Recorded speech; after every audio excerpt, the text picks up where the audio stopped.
제가 여러분 이 교재 제목을 보시면 이렇게 적혀 있습니다. 귀납적 성경 연구를 응용한 성경 이해 및 해석 훈련 이렇게 되어 있어요.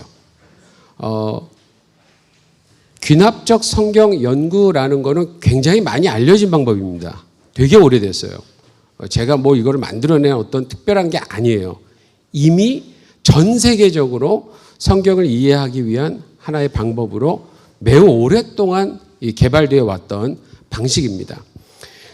그런데 제목을 보시면 귀납적 성경 연구를 응용한 거예요. 귀납적 성경 연구만 배우는 것이 아니라 이번 시간에는 오늘과 내일을 통해서 제가 귀납적 성경 연구가 뭔지를 말씀을 드리겠지만 그 이전에 성경이 기본적으로 성경이 뭐냐 하는 것을 좀 오늘 시간에는 오늘 이 첫날에는 그거를 주로 좀 말씀을 드릴 거예요. 1과와 2과를 통해서. 과연 우리가 교회를 오랫동안 다니고 매주 설교를 듣고 매일 큐티를 하고 성역 공부도 참여하고는 있지만 과연 성경이라는 것 자체를 내가 얼만큼 지금 이해하고 있는가. 가장 기본이 되는 우리에게 있어서는 유일한 하나님의 말씀이잖아요. 그렇죠? 이 유일한 하나님의 말씀 나는 어떻게 이해하고 있고 그에 따라 어떠한 태도로 그 말씀 앞에 임하고 있는가 하는 것들을 좀 나름 좀 이렇게 검증할 수 있고 점검할 수 있고 그런 시간이 좀 되었으면 좋겠어요. 그것이 먼저인 것 같아요. 어떠한 도구, 스킬을 배우는 것 이전에 우리가 가지고 있는 성경이 어떤 것이냐 하는 것을 먼저 아는 것이 급선무라고 생각합니다. 제가 이것을 만들어서 이렇게 짤막한 조그만 교재로 만들어서 알리고 싶었던 이유 중에 하나는 좀 나누고 싶었던 이유가 있었는데요. 물론 제 경험이기도 합니다. 제 경험에서 저는 87년 여름부터 고등학교 때부터 이제 교회를 다니기 시작을 했는데 그때 교회를 다닐 때에 처음에 가갖고 처음부터 뭐 성경이 이해되는 사람이 있나요? 당연히 없죠. 그렇죠? 그래서 가서 이렇게 뭐 말씀도 듣고 중고등부 예배에 참석해서 성경 공부를 같은 걸 하길래 참석해서 이렇게 듣고 뭘 하는데 제가 질문이 하나 생겼었어요. 동일한 이름이 계속 나오는 거예요. 그렇죠? 요한이란 이름이 여러 번 나오는 거예요. 예를 들면. 그리고 요셉이라는 이름이 구약에도 나오고 신약에도 나오는 거예요. 그래서 신약 성경에 나오는 요셉에 대한 무슨 뭐 어떤 뭐 아리마대 요셉 뭐 이런 것도 있고 뭐 이렇게 있어서 제가 선생님께 질문을 했어요. 이 요셉이 뭐 어떤 앞에 나오는 요셉과 뒤에 나오는 요셉이 같은 인물이냐 제가 이렇게 질문을 했어요. 이제 교회 나간 지 뭐 2주 됐나? 얼마 되지도 않았어요.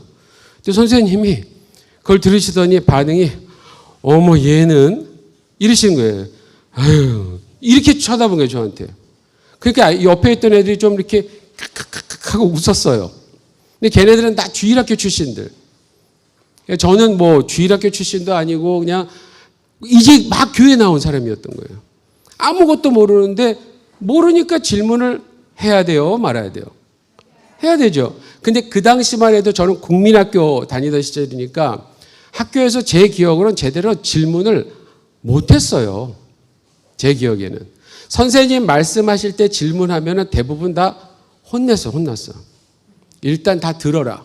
그리고 질문은 선생님이 물을 때 해라. 근데 거의 선생님들이 질문 있나? 하고도 그것도 끝자락에 조금 물어보시는 분이 계셔요. 그러면 그거를 뭐 이제 시간이 뭐 거의 다 갔는데 거기서 질문하면은 애들한테 혼나죠. 막 뭐라 그러죠. 그러니까 질문하는 것 자체를 못했어요. 그런 문화가 아니었어요, 우리는. 근데 교회에 가니까 교회도 저는 그 사건 때문에 질문을 못하는 거구나. 이렇게 생각을 했어요. 그러고는 그다음부터는 성경에서 나오는 어떤 질문을 가급적 안 해야 되겠다. 이런 생각이 들어서 질문하는 것도 안 하고 그냥 교회 다니는 사람으로만 그야말로 교인이죠. 교인. 그렇죠? 그리스도인이 아니라 그냥 교인으로만 한 2년 반을 정말 열심히 다녔던 기억이 있어요. 충성했어요. 정말 충성했어요. 여러모로 뭐 진짜 모든 모임에 나와야 된다고 그러더라고요. 그래서 그냥 순수하게 뭐 순진했던 것 같아요. 그냥 모든 모임에 다 참석했습니다. 그랬더니 사람들이 저보러 한 1년, 2년 지나니까 새로운 애가 막 열심히 다니니까 교회에서 보통 반응이 어떨까요, 여러분? 저보러 어떤 분이 영길아, 너 목사 되겠다 이러는 거예요. 근데 여러분, 저 그때 예수의 예자도 몰랐어요. 2년 반 동안. 예수님의 예자도 저는 모르고 예수님이 누군지도 관심도 없었어요, 교회 안에서. 설교 매주 들었어요. 일주일에 한 예배를 3번을 나갔던 것 같아요. 저 철야 예배까지 나갔었어요. 그때 철야 예배는 자정 12시부터 새벽 4시까지였어요. 고등학생이 그렇게 하고서 토요일 날 뭐 학교 가도 뭐 거뜬했었고 뭐 그랬었어요. 기도가 뭔지도 몰랐고요. 그냥 가서 소리 지르고 부르짖고 이러면 되는가 보다. 근데 그 누구도 저에게 교회에서 행해야 하는 모든 행동들에 대해서 왜 그렇게 해야 되는지를 단 한 명도 안 알려주지 않았어요. 그런 건 다 뭐 어떤 식이었냐면 이렇게 하는 거야. 그리고 저도 지금 분명히 기억하는데 철야 예배를 어느 날 나갔는데 쉬는 시간이 있었거든요. 맨 앞에 우리 연세가 많이 드신 권사님들 3분이서 이런저런 대화를 하셨어요. 근데 한 분이 고민을 이렇게 얘기하셨어요. 그리고 성경에 대한 얘기를 하고 뭐 어렵다 뭐 이렇게 얘기를 하니까 갑자기 더 오래 교회 다니셨던 권사님이 갑자기 성경을 그 앞에서 이렇게 탁 덮으셨어요. 그러면서 이 권사님 덮어놓고 믿어. 이렇게 얘기를 하신 거예요. 덮어놓고. 근데 그 당시에 제가 기억하는 게 우리 부흥사 목사님들이 오시면 정말 많은 분들이 믿음을 맹목적인 순종처럼 얘기하셨어요. 그게 덮어놓고 믿어가 거기서 나온 거예요. 그러면 어떻게 해요? 성도님들은 그냥 그거 목사님들이 하신다고 그렇게 얘기를 하시니까 그렇게 가르침을 받았으니까 덮어놓고 믿는 게 좋다라고 얘기를 하는 거예요. 근데 여러분, 우리에게 주어진 하나님의 말씀은 성경 하나밖에 없어요. 그 매뉴얼이 하나밖에 안 돼 그걸 덮어놓고 믿으라고요? 믿음이 어떻게 성경을 덮어놓고 믿습니까? 여러분 믿으십니까? 이게 말이 안 되잖아요. 근데 그렇게 가르쳤다니까요. 근데 또 저는 그런 줄 알았어요. 왜요? 이미 교회를 다니신 분들이 그렇게 말씀하시니까 진짜 그런 줄 알았던 거예요. 순진하게. 그래서 제가 교회를 처음 이렇게 어느 정도 다녀보니까 어떤 생각이 들었냐면 교회랑 학교나 일반적인 어떤 단체나 그렇게 틀린 게 없구나. 저 그 부정적으로 생각한 게 아닙니다. 틀린 게 없구나. 그렇게 어려울 게 없겠구나. 그냥 열심히 충성하면 뭔가 되는 거구나. 그래서 전 결국은 구원도 그렇게 얻는 줄 알았어요. 그래서 전 열심히 했던 거예요. 제가 사람들에게 막 그냥 이제 교회 다니는 어떤 제가 발동이 걸렸던 거예요. 얼마 다니다가 이렇게 하면 되겠구나 하니까 칭찬도 얻었고요. 더 이상 질문도 안 했죠. 열심히 하라는 대로만 했죠. 그렇게 사니까 사람들이 칭찬하고 막 이러니까 이게 맞구나라고 생각을 하는 건 열심히 하고 또 전도하래요. 전도. 그래서 전도를 했어요. 전도를 어떻게 했냐면 교회 만나는 분들마다 교회 다니세요. 구원 얻는 데입니다. 이렇게 얘기를 했어요. 이렇게. 뭐 알지를 못해요. 제가 예수 믿으면 구원 얻습니다라는 얘기를 안 했어요. 제 기억에는. 저희 집에 저희 형님들이 많기 때문에 형님 친구가 많이들 놀러 오셨는데 형들 붙잡고 오자마자 형 교회 다녀 이렇게 구원 얻어야 돼 이렇게 얘기하니까 대견했는지 그래 알았다 이러고 이제 갔는데 갑자기 어떤 형 한 분이 저한테 내가 그렇게 딱 얘기하니까 그래? 그럼 넌 구원 받았니? 이렇게 질문을 한 거예요. 역질문을. 근데 그 질문 앞에 제가 갑자기 딱 막혔어요. 순간 잠깐. 근데 또 이렇게 막 이렇게 전하는 어떤 입장이었으니까 나름 꿀리지 않으려고 잠깐 멈칫했다가 금방 나 구원 받으려고 교회를 다니고 있어. 이렇게 얘기했어요. 그랬더니 그 형이 그래 알았어. 그래 알았다 하고 이제 갔는데 뒤를 딱 돌아서 가는데 제가 이 수치가 저한테 막 몰려오는 거예요. 수치가. 창피함이 뭔가. 그러니까 그때 깨달은 거예요. 나는 제대로 알지도 못하고 있는데 내가 이걸 전하고 있는데 저런 질문을 할 줄은 전혀 몰랐던 거예요. 전혀 몰랐던 거예요. 아직도 생생히 기억나고요. 그때만 기억하면 굉장히 창피합니다. 아직도. 구원의 감격도 없고 구원이 뭔지 경험도 못한 사람이 교회 다니면 구원 받는다라고 그렇게 말은 열심히 하고 다녔는데 정작 구원 받았냐는 질문에는 저는 아무런 답을 못했어요. 근데 더 심각한 건 뭐냐면 그것에 대해서 그럼 제가 해결을 이렇게 답을 찾아야 되잖아요.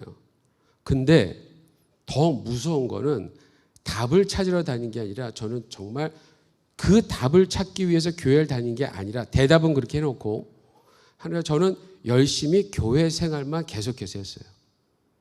게다가 결국은 어떤 계기 끝에 주님이 저를 만나 주셔서 결국은 예수로 구원 얻는다라는 걸 예수님이 인격적으로 만났어요. 그때가 20살 90년도 12월 달이었어요. 크리스마스가 있기 얼마 전에요. 제가 말씀을 비로소 듣고 요한복음을 통해서 성경 공부 시간에 비로소 말씀을 들었는데요. 뭐라 그랬냐면 제 옆에 있던 우리 그 목사님이 여기 이제 가르치는 목사님이 이렇게 있었고 제가 옆에 있었어요. 그리고 제 옆에 어려서부터 교회를 다니셨던 누님이 한 분 계셨어요. 근데 이 목사님이 좀 장난기가 발동을 하셨던 분이에요. 처음에 질문을 성경 공부에서 여러분 오늘 죽어도 천국 가실 수 있으세요? 이렇게 물어봤어요. 그때 가장 굉장히 흔한 질문이었는데요. 구원의 확신 점검한다고. 그랬더니 저한테 그렇게 질문해놓고 저한테 안 물어보고 제 옆에 있는 그 누님한테 물어보셨어요. 그래서 무슨 권자매님 오늘 죽어도 천국 가실 수 있으시겠어요? 이렇게 물어봤어요. 부드럽게. 그때 자매님이 이렇게 한번 눈치를 보더니 네 이랬어요. 그때 목사님이 정말요? 이렇게 두 번째. 그랬더니 자매님이 이렇게 놀래요. 제가 옆에 있었으니까 느꼈어요. 놀래더니 네 이러고 고개를 숙이는 거예요. 그러니까 목사님이 짓궂었다 그랬잖아요. 책상을 한번 팡 치더니 정말 이렇게 물어봤어요. 그랬더니 이 자매님이 놀래 사실은 몰라요 이런 거예요.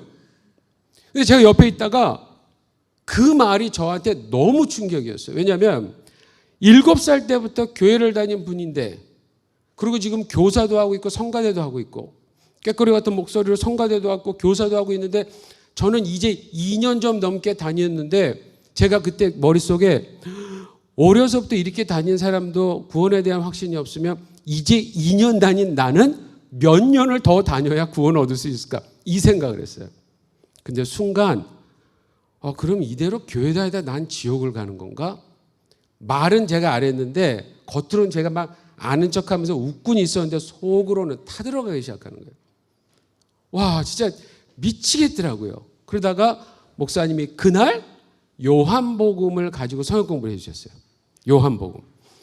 근데 요한복음을 제가 얼마큼 이해하겠어요. 그런데 이 귀를 열고 비로소 듣게 되니까 하나하나 설명해서 결론으로 오직 예수 외엔 구원이 없다라는 이 말이 결론적으로 딱 주시는데 그때 제가 보통 여러분 영접기도 같은 거 하잖아요. 절 따라하세요. 이렇게 하잖아요. 그런 거 없었어요. 이거다. 예수구나. 그래갖고 정말 지푸라기를 잡는 심정으로 잡았어요. 예수님을 잡았어요. 잡고 끝났어요. 끝나자마자 문을 박차고 나갔어요. 사람들이 쟤 왜 그래 이랬겠죠. 박차고 나가면서 신발을 신고 저희 집이 이제 언덕 저기 교회 바로 앞에 있었는데 계단을 내려가고 집을 들어가서 제 쌍둥이 형님이 있는데 쌍둥이 형님이 그때 밤 10시가 넘었는데 쌍둥이 형님이 자려고 침대에서 이렇게 누우려고 그러는데 제가 문을 팍 열고 들어가면서 야! 나 구원받았어! 이런 거예요. 그러니까 이렇게 자려다가 깜짝 놀랐는데 똑같이 생긴 애가 나 구원받았어 이러니까 그래 알았어 이러고는 저는 그냥 내가 뭘 말했는지 모르겠고 그냥 흥분이 돼가지고 그래 자라 이러고 제 방 들어가서 잤어요. 일주일 뒤에 저희 쌍둥이 형님이 똑같은 말을 들은 거예요. 예배에서 이제 다른 부서였는데 똑같은 성경 공부 똑같은 말씀을 들었어요. 그런데 나한테 오더니 야 나도 구원받았다 딱 이러시는 거예요. 저희 형님이나 저나 저희 아버님이 중령으로 예편하셨어요. 군인으로 젊을 때 시작하셔서 이 베트남전까지도 다녀오시고 6.25 베트남전 이거 다 참전하셨던 군인이셨어요. 굉장히 오래된 군상을 하셨어요. 저희는 우리 아버지가 시간 약속 잘 지켜라 뭐 이런 말을 하신 적이 거의 기억이 안 나요. 그냥 아버지가 그렇게 사셨기 때문에 시간은 당연히 지켜야 되는 거고 주변이 깨끗해야 되는 거고 그냥 이런 줄 알았던 거예요.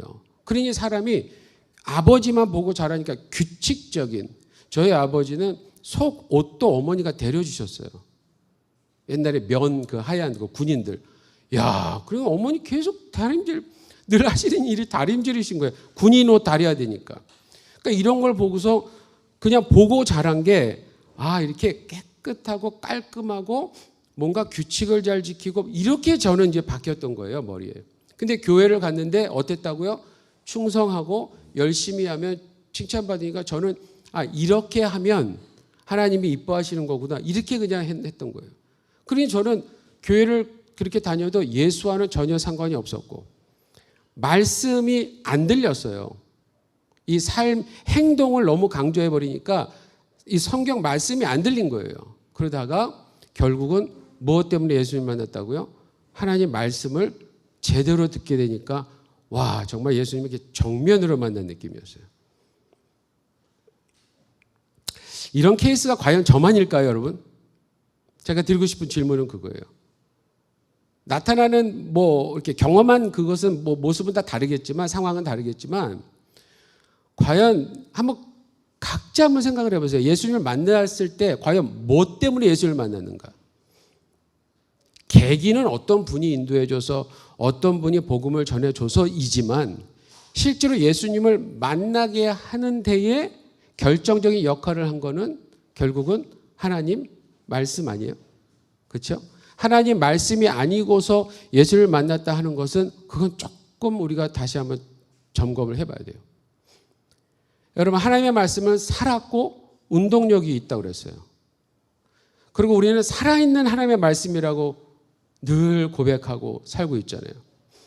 그 살아있는 하나님의 말씀이 말씀 그대로 우리에게 역사하실 거라는 것을 우리는 믿어야 하는데 이 생각해 봐야 될 질문은 정말 우리는 믿고 살고 있는가? 이 질문을 안 할 수가 없는 거죠. 제가 이제 또 내일도 말씀드리고 하다 보면서 그런 어떤 원인들, 우리가 왜 이렇게 자꾸 말씀에 적용이 제대로 안 되는가 이런 원인들 이제 말씀을 드리겠지만 한번 그런 도전 어떤 생각을 한번 해보기를 먼저 원합니다. 내가 예수님을 어떻게 만났고 그렇게 만났을 때 그 역할에 하나님의 말씀, 성경이 참 중요한 역할을 했는데 과연 나는 성경을 제대로 알며 그 성경대로 지금 잘 적용하면서 살아가고 있는가? 만약에 잘 안 되면 그 안 되는 이유가 도대체 뭘까? 여러분, 그게 잘 안 되면 그 중요한 일이 안 되면은 원인을 찾아서 해결을 해서 개선을 해야 되잖아요. 그렇죠? 근데 그럴 생각조차도 못하고 있고 만약 그렇다면 이게 굉장히 신앙생활에서 위험한 거예요. 아까 저처럼 구원, 죽고 사는 문제를 교회에서 하는 봉사로 착각할 수 있다는 거예요. 여러분, 이거는 안타까운 일이지만 개인에게는 위험한 일인 거예요. 그래서 제가 이런 것을 겪고 그다음에 이제 사역자가 되고 교육자가 돼서 그동안 정말 많은 분들을 만나서 성경을 가르치는데 제가 발견한 건 내가 경험했던 것 같은 것을 경험하는 분들이 너무나 많구나. 그래서 제가 이게 원인이 뭐지 하고 생각을 가만히 해보니까 제가 발견한 원인은 그거였어요. 성경을 못 읽어서도 아니고, 그렇죠? 이 말씀을 안 들어서도 아니에요. 성경 자체에 대한 인식과 이해가 부족해서구나라는 것을 저는 좀 그렇게 판단을 했습니다. 그러다 보니까 또 이제 두 번째는 교회에 이제 여러분 예수의 제자가 돼서 예수의 제자들을 재생산하고 제자 훈련을 하잖아요. 제자 훈련. 우리 성경 훈련들 하잖아요. 이 훈련들을 할 때에 보통은 어떤 목표를 두냐면 내가 누군가를 가르치면 이분이 다른 분을 가르치기를 기대를 해요. 맞아요. 재생산이 일어나야 되는 거는 성경적입니다. 그건 맞습니다. 근데 생각보다 그 일이 빨리 안 일어나는 거예요. 그래서 어쩌다가 한 분이 제가 해보겠습니다 하고 시키면은 얼마 가지 않아서 안 되는 거예요. 못 하겠습니다. 계속 이러시는 거예요. 그래서 이게 왜 안 될까? 그래서 교재도 바꿔보고 T 교재로 셰퍼드 라이프로 바꿔서 하는데 조금 되더라고요. 훨씬 더 다른 교재보다 잘 돼서 이게 확실히 좀 효과가 있구나 하고 했는데 여전히 시간이 지나면 어려워하는 거예요. 성경 교사들이. 그래서 뭐가 어려운가를 가만히 보니까 아까 제가 복음 전했을 때 아무것도 모르고 복음 전했을 때 교회 다니면 구원 얻는 거야 그럴 때 너 구원 받았냐 그럴 때 제가 답을 못했다고 그랬죠. 그런 것처럼 성경을 열심히 써서 이제 의욕을 가지고 성경을 가르쳤는데 질문들을 하잖아요. 질문들을. 여러 질문이 생기잖아요. 질문들을 하니까 이 질문에 답을 못 하시는 거예요. 그게 답을 못 하고 자꾸 답을 못 하니까 어떻게 했어요? 사람들이 또 무슨 우리 선생님은 왜 이렇게 질문에 답도 못 해 이러면서 막 얘기하고 그러니까 이제 선생님들한테 제가 고민을 하시길래 그러면 어려운 답이 있을 경우에는 적어 놓으셨다가 그럼 목사님하고 물어보고 답을 찾아서 다음 주에 알려드리겠습니다. 이렇게 하라고 했었어요. 그렇게 하니까 조금 수월해지더라고요. 근데 그것도 최종적이고 좋은 방법은 아닌 거예요. 계속 질문이 나올 때마다 목사님한테 물어보겠습니다. 목사님한테 물어보겠습니다. 이게 습관이 되는 거예요. 그러니까 정작 나에게 가르쳐주는 이 교사들과 이분들과 같이 멘토를 삼아서 인격적인 가르침이 있어야 되는데 이게 안 생기는 거예요. 그냥 질문이 있으면 나중에 아예 그냥 저한테 바로 오는 거예요. 나중에 끝나고.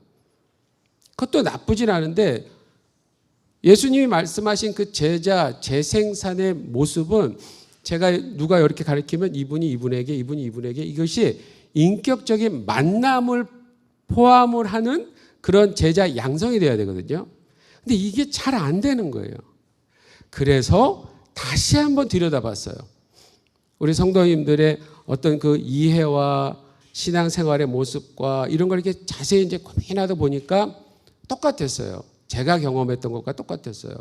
성경 자체에 대한 이해가 부족했다. 성경이 어떤 것인지를 만약에 조금이라도 안다면 그 공부하는 방법이나 이해하는 방법이 더 수월했을 텐데 그것을 처음부터 알아야 될 기본도 안 됨을 미스하니까 결국은 가르치는 방법이 어려울 수밖에 없겠구나. A부터 여러분 영어를 배우려면 A부터 배우잖아요. 근데 예를 들면 G부터 배운 거나 마찬가지인 거예요. 갑자기 그냥 뛰어넘어서 어려운 단계부터 섭렵하기 시작하니까 사실은 쉬운 걸 물어보는데도 더 대답을 못하는 경우가 허다하더라는 거예요. 근데 실제로 성경에는 시험을 보는 듯한 그런 질문과 답이 아니죠. 그렇죠?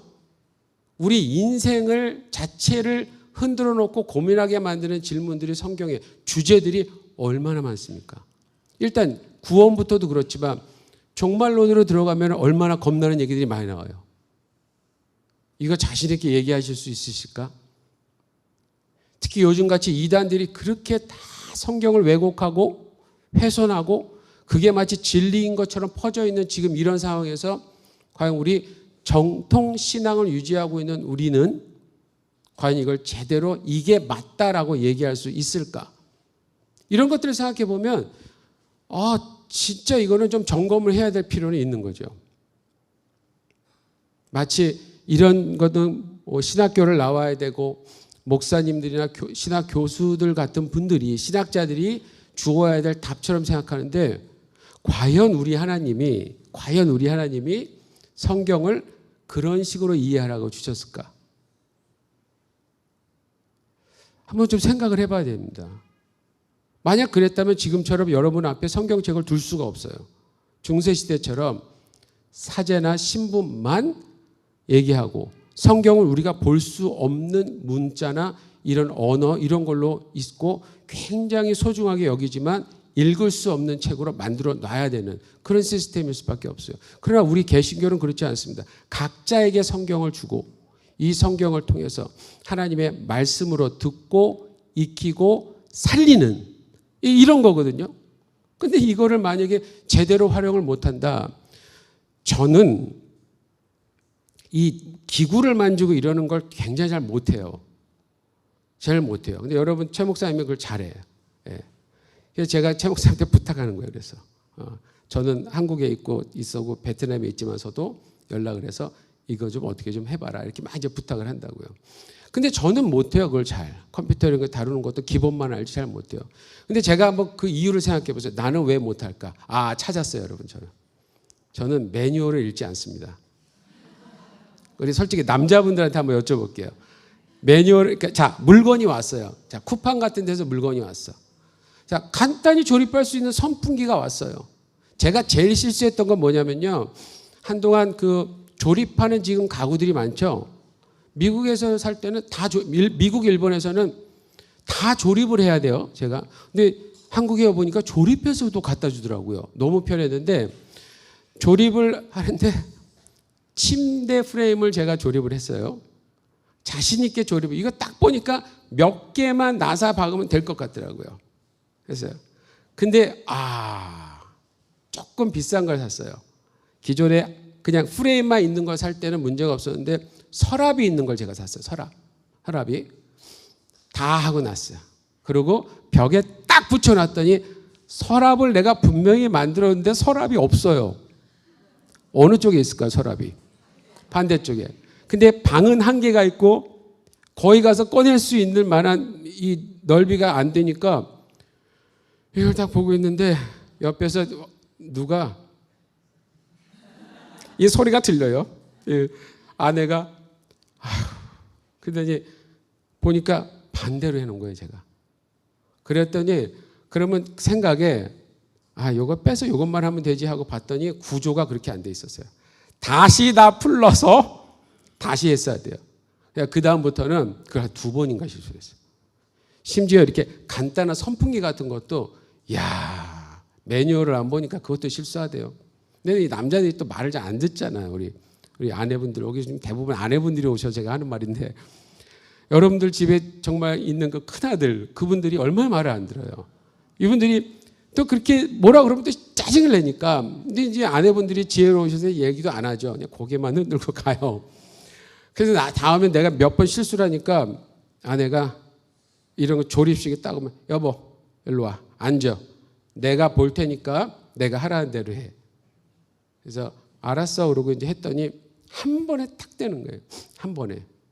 그래서 지금도 뭘 조립할 때가 있으면 저는 이제 여보 일로 와 하고 제 아내가 옆에서 얘기해주고 저는 하라는 대로 합니다.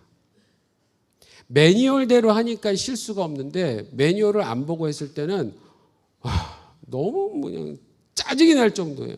여러분 침대 프레임 다시 만드는 게 쉬운지 아세요? 그것도 좁은 방에서. 그런 거예요, 여러분. 근데 이거는 그냥 웃음 정도만 넘길 얘기지만 만약에 우리의 인생을 거는 이야기, 주제가 성경을 통해서 잘못 알고 그렇게 간다면 지금도 이단들이 빠져서 그렇게 많이들 가잖아요. 얼마나 이게 그냥 단순히 아쉬울까요? 아쉬운 문제일까요? 안타깝고 위험한 문제라는 거죠. 성경은 사실은 굉장히 민감한 책입니다. 민감한 기록이에요. 그래서 제가 여러 교재들은 많이 나와 있어요. 여러분들은 이미 성경에 관한 지금 좋은 교재들로 지금 다 훈련을 받고 계십니다. 어성경도 하고 계시고 큐티도 하고 계시고 셰퍼드 라이프도 하고 계시고 하시니까 충분해요. 그렇지만 조금 더 왜 이렇게 공부를 해야 되는가를 돕기 위해서 짧은 시간이지만 저는 이번 시간들을 통해서 성경이 그럼 뭐냐 하는 이 기본만 좀 여러분들하고 나누려고 하는 겁니다. 제 의도를 이 정도로 설명을 드리고요. 여러분들 이제 교재를 펴보시면 이 페이지에 첫 번째 제목은 첫 과는 나도 성경 해석자가 될 수 있는가 하는 약간의 도전적인 질문입니다. 나도 성경 해석자가 될 수 있는가? 거기에 personal activity가 이제 나오는데 원래는 제가 이렇게 그룹을 지셨잖아요. 이렇게 그룹을 지시면 제가 이번에 이걸 생각을 못하고 깜빡 잊고 온 건데 이렇게 그룹이 지어지면 이 중에 한 분에게 이름도 밝히지 않고 그러니까 그분만 따로 몰래 부탁을 제가 드려요. 이 A4 용지에 어떤 글을 좀 써오시라고. 근데 반드시 이게 자신의 필체로 그래서 그거를 저한테 주시면 각 테이블에 들여서 그걸 가지고 여러분들이 보시고 이게 누가 썼는지를 한번 맞춰보는 거예요. 맞춰보는 거. 예, 그런 게 이력이 그런 거예요. 근데 지금 그걸 못했잖아요. 그래서 제가 여러분 중에 딱 한 분에게 미리 부탁을 좀 드렸어요. 그래서 이 필체를 못 쓰니까 타이핑이라도 쳐서, 예, 지금 보셨어요? 자, 글 보이세요? 한번 읽어보시고, 조금 전 시간을 드릴게요. 읽어보시고 과연 누가 썼는지를 한번, 말은 하지 마세요. 마음속으로 일단 생각해 두세요. 아셨죠? 자, 30초 정도 드리겠습니다. 말하지 마시라니까.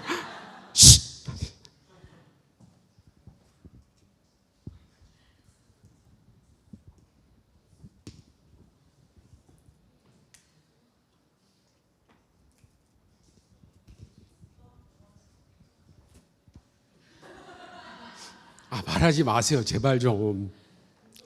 저도 나름 준비해 온 게 있는데 자꾸 말하시면 안 됩니다. 자, 한번 손만 들어보세요. 난 누군지 알겠다고 손 들어보세요. 자, 지금 몇 분이죠? 한 분, 두 분, 세 분, 네 분, 다섯, 여섯, 일곱, 여덟, 뭐 이렇게 계시는 것 같은데, 자, 누구라고 생각하세요? 어떤 목사님이요?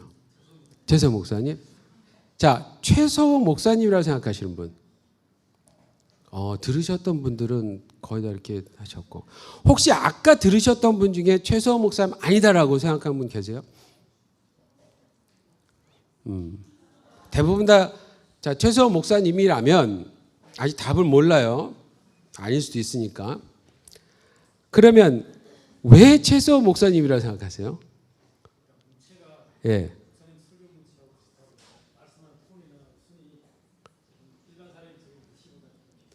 그래요? 그러셨구나. 오케이. 자, 중간에 혹시 어떤 분이 최 목사님이라고 생각하시는 분? 한 번만, 우리 누가 한번 왜 난 최 목사님인 것 같다라고, 예, 맨 뒤에.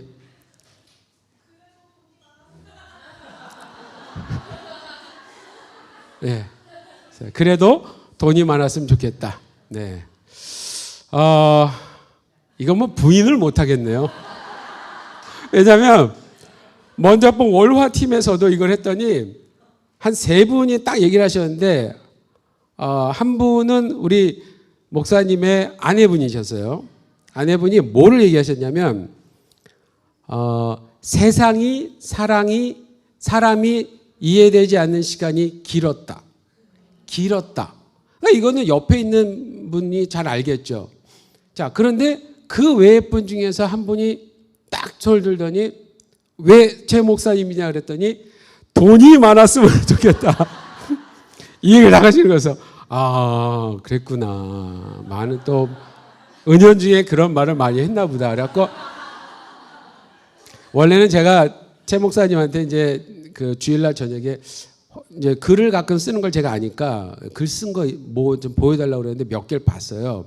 시도 있었고 다 그래요. 그랬는데 네, 여러분 목사님이 저렇게 보여도 시를 쓰는 분입니다. 가끔 이런 글을 이렇게 써요. 그러면 이게 봤을 때 이거 말고 다른 것도 있었어요. 근데 제가 봐도 딱 보니까 이걸 보여드려야 되겠다. 이걸 보여드리면 좀 쉽게 알 수 있을 것 같다. 그래서 저도 돈이 많았으면 좋겠다 해서 저는 뭐 많이 오랫동안 같이 사역하고 지금까지 있으니까 이제 대부분 어떤 얘기인지 아는데 저게 눈에 딱 들어왔어요. 돈이 많았으면 좋겠다. 근데 저만이 아니라 같이 계신 여러분들 중에서도 많은 분들이 그 말을 딱 하시는 거예요. 보세요. 지금 이름을 제가 안 적었어요. 그렇죠? 그리고 이제 물론 필체가 있으면 더 빨리 알 수도 있어요. 근데 지금 대부분 이 표현을 보고 동시대에 어떤 분이 여러분들이 아는 분이 어떤 말을 그동안 했던 거예요. 왜냐면 매주 설교를 듣잖아요. 그리고 성역 공부도 같이 하시고 신방도 하고 상담도 하고 이러다 보면은 한 사람에게서 나올 수 있는 표현이라는 게 생각보다 뭐 그렇게 풍부하진 않아요. 그렇죠? 매번 다른 단어를 쓰질 않습니다. 우린 누구나. 그래서 여러분들이 익히 목사님과 같이 신앙생활을 하시면서 알고 계시는 거예요. 근데 그런 것들이 많이 반영이 되어 있죠. 이게 글이에요. 이게 글. 그러면 구약성경이나 신약성경을 우리는 보통 저자가 있다라고 알잖아요. 그러면 그 시대에 가장 첫 번째 그 글을 받았을 사람들은 이 글이 누구의 글인지를 다 알려지고 그 글을 보면 예를 들어서 사도 바울의 글을 받았다. 사도 바울 선생이 우리에게 가르쳐준 내용대로 다시 한번 이런 글을 우리에게 보내주셨구나. 그래, 이거는 사도 바울 선생의 필체야. 그리고 사도 바울 선생이 이렇게 표현해. 사도 바울의 글에서 가장 많이 나오는 것 중에 하나가 뭐냐면 이 접속사 그러므로가 너무 많이 나와요. 이 논리적인 분이니까. 그 다음에 또 하나는 과연 성경이 무엇을 말하느냐. 이게 굉장히 자주 나옵니다. 왜냐하면 예를 들어서 갈라디아서 같은 경우에는 유대주의자들이 교회에 침입하니까 교회를 회방 놓는 일에 대해서 참지 못하셨던 분이거든요. 그러니까 그거를 자기가 갈 수는 없고, 그러니까 이걸 가진 못한 대신 문자로 대적을 해야 되니까 이 논리로 이분은 싸우시는 분이에요. 그래서 계속해서 그래 너희들 이렇게 얘기했다 치자. 성경은 뭐라고 그러냐? 니들이 말하고 있는 성경은 뭐라고 그래? 하면서 그 말이 나와요. 그리고 과연 그럴 수 있느냐? 이런 질문들, 반문하는 질문들을 많이 던집니다. 이런 글을 보면 이건 사도 바울 선생이구나. 그러니까 같이 했던 동시대의 분들은 그걸 압니다. 알아. 근데 모르는 분들도 계셨죠. 최서원 목사님 줄. 아마 뭐 교회 오신 지 얼마 안 되시는 분들도 그럴 거고 아직 최서원 목사님의 그 정체를 모르시는 분들께서는 설마 목사님이 돈을 좋아하겠어? 뭐 이렇게도 순진한 마음을 갖고 계실 수도 있으신데 그리고 저풍체에서 과연 뭐가 나올까? 뭐 이렇게 설마 저런 부드러운 거를 저런 깊이 있는 거를 저분이 썼단 말이야? 이렇게 제가 만약 목사님도 그랬다면 내가 시도 쓰고 뭐 이랬다고 그러니까 많은 분들이 안 믿었대요. 저도 안 믿었어요, 처음에. 그러니까 그런 거 있잖아요. 사람들에게서 풍기는 어떤 선입견 같은 것도 있을 수 있잖아요. 그런데 여러분 동시대 사람도 모를 수 있다라는 거예요. 이게 누가 썼는지. 그러면 하물며 여러분 신약 성경만 해도 지금 거의 2000년이 넘었어요. 거의 2000년이 넘어가요. 이 기록된 게. 그 오랜 시간 동안 쓰여진 그 글을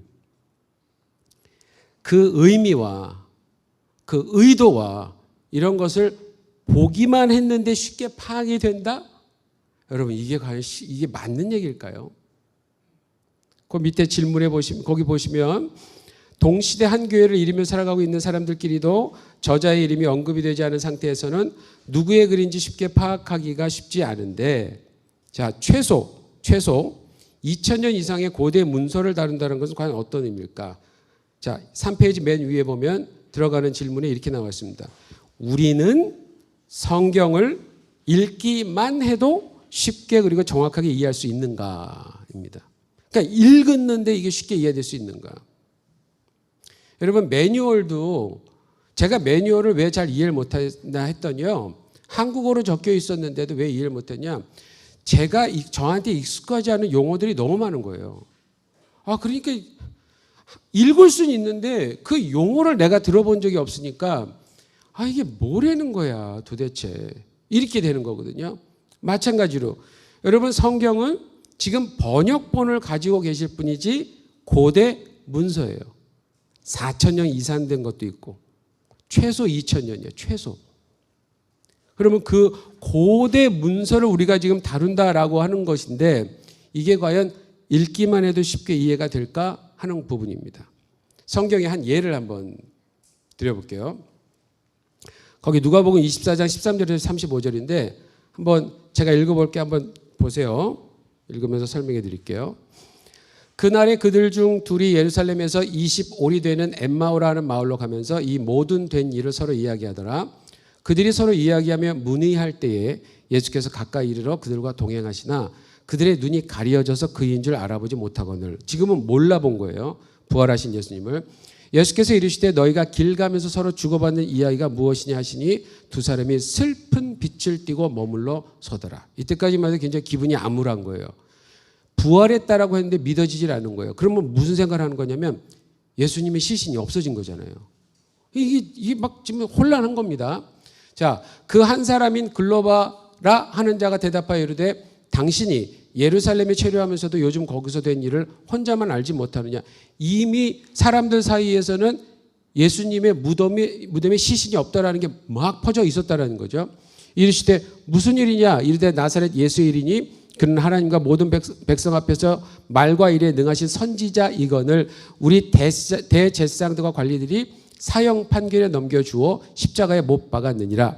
우리는 이 사람이 이스라엘을 속량할 자라고 바라니라. 이걸 구속, 쉽게 이해하면 구원.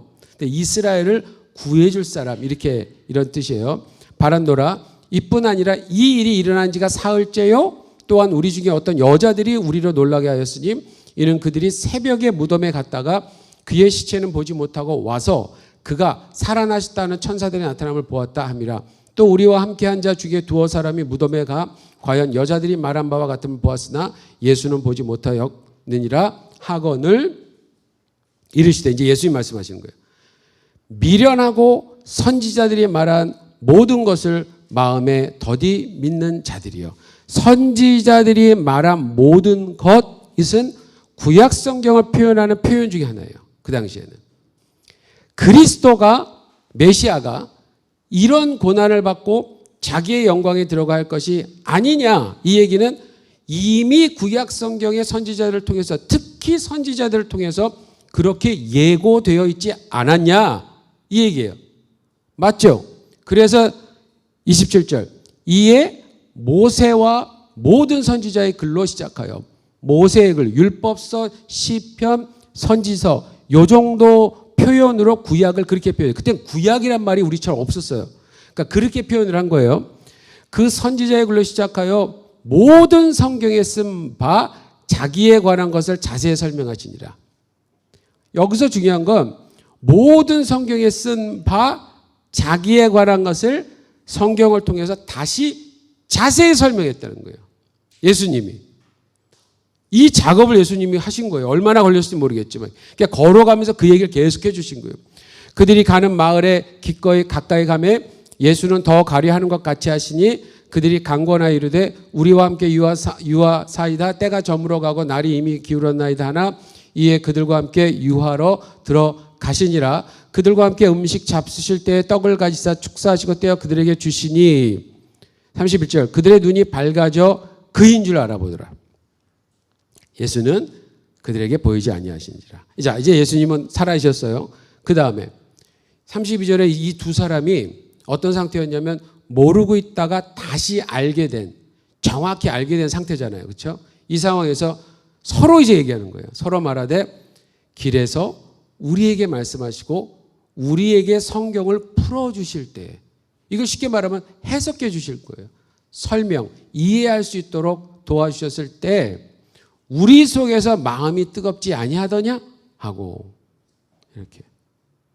그때로 일어나 예루살렘에 돌아가 보니 11제자 및 그들과 함께한 자들이 모여 있어 말하기를 주께서 과연 살아나시고 시몬에게 보이셨다는지라.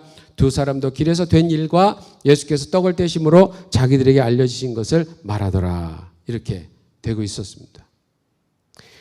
분명해요, 여러분. 분명해요.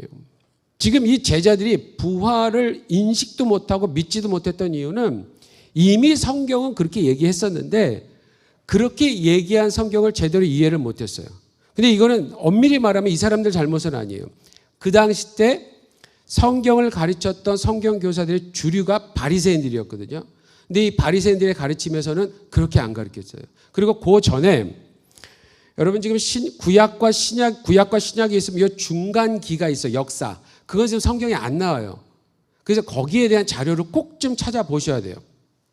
거기를 보시면 그때도 유대인들은 정권이 바뀌는, 그러니까 제국주의가 이렇게 바뀔 때마다 아시리아, 바벨론, 또 페르시아, 그다음에 뭐 그리스, 로마 이렇게 5대 강국이 나타날 때 신약 성경을 열 때는 로마 제국이에요. 그렇죠? 그냥 구약 성경이 닦여질 때는 페르시아예요. 페르시아. 그렇죠? 아시리아, 바벨론, 페르시아. 그렇게 되는 거예요. 그러니까 중간에 그리스가 정복했을 때는 성경에는 없어요. 없어요. 그러니까 그 중간기를 역사 자료를 찾아보시면 유대인들이 굉장히 계속 어려움을 당했었어요. 유대인들이. 그리고 폭동도 일어나고 혁명가들이 또 일어났어요. 그러니까 그럴 때마다 사람들이 어떻게 생각했냐면 계속 상황은 정치적인 것으로 보이는 거예요. 예? 정치적인 어떤 그런 다스림이 어떤 제국주의의 다스림으로 계속 식민지 상태에 있다 보니까 이 사람들이 점점 어떻게 생각했냐면 메시아 오실 건 아는데 이게 어떤 메시아로 오시냐? 정치적인 메시아로 오셔서 왕, 로마를 이기고 이스라엘을 세우고 뭐 이런 식으로 판단을 했던 거예요. 근데 여러분 그러한 기대는 충분히 할 수 있었을 것 같아요. 그런 상황에서는. 그렇지만 중요한 거는 말씀을 가르치는 바리새인들이 그들도 그렇게 가르쳤다는 거예요. 근데 예수님이 딱 오셔서 바리새인들과 전혀 다른 가르침처럼 말씀하시니까 기존의 바리새인들의 주류였던, 그러니까 주류가 바리새인들이었던 그 교사들한테 배움을 받던 사람들은 이게 이제 충돌을 하기 시작하는 거예요. 사실 그래서 예수님이 죽으신 거예요, 여러분. 말이 안 되는 말을 하는 것 같으니까. 근데 실제로 예수님이 맞는 말을 하셨는데도 시대는 그 맞는 말을 맞는 것으로 인정하지 않았어요. 근데 여기서 예수님의 측근 제자 중에 한 두 사람이 다시 부활하신 예수님, 진짜 실제로 예수님 부활하신 걸 보면서 말씀을 듣고 그것을 확인되니까 아니 어떻게 안 믿을 수가 있어요, 그 상황에서. 근데 더 중요한 거는 예수님이 나야 그러고 보여주지 않았죠. 그렇죠? 오히려 모습을 숨기셔서 이해할 때까지 뭘로 승부하셨어요, 예수님이? 성경이에요. 이 점을 우린 놓치면 안 돼요.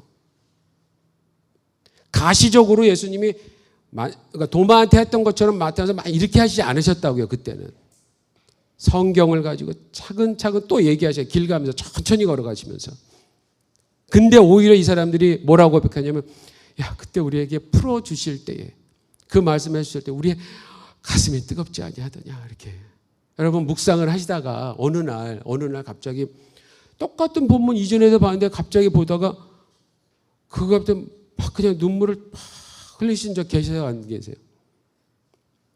정말 감동받은 사람들은 한쪽에서만 눈물을 흘리는 것 같더라고요. 그 드라마를 보면 이 배우들도요, 배우들도 그게 제일 어렵대요. 그걸 잘하는 사람들이 진짜 프로. 이 한쪽에서만 눈물 흘리는 거.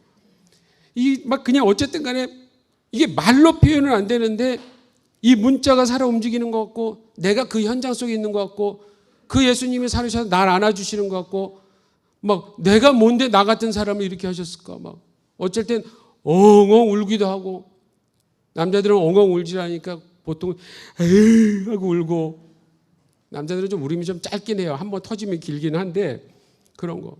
제 조카가 한 번은요, 7살 때 미국에 있을 때 저 둘째 형님 아들이 큰아들이 7살이었고 저랑 같이 있으면서 제가 그냥 이뻐해주고 막 그랬는데 얘가 이렇게 마루의 거실에 있는 걸 제가 보고 테레비를 이렇게 보고 있는 걸 제가 봤어요.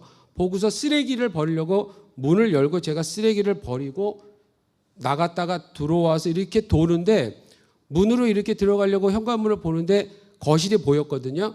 거기서 우리 조카가 이 TV 앞에서 무릎을 꿇고 울고 있는 거예요.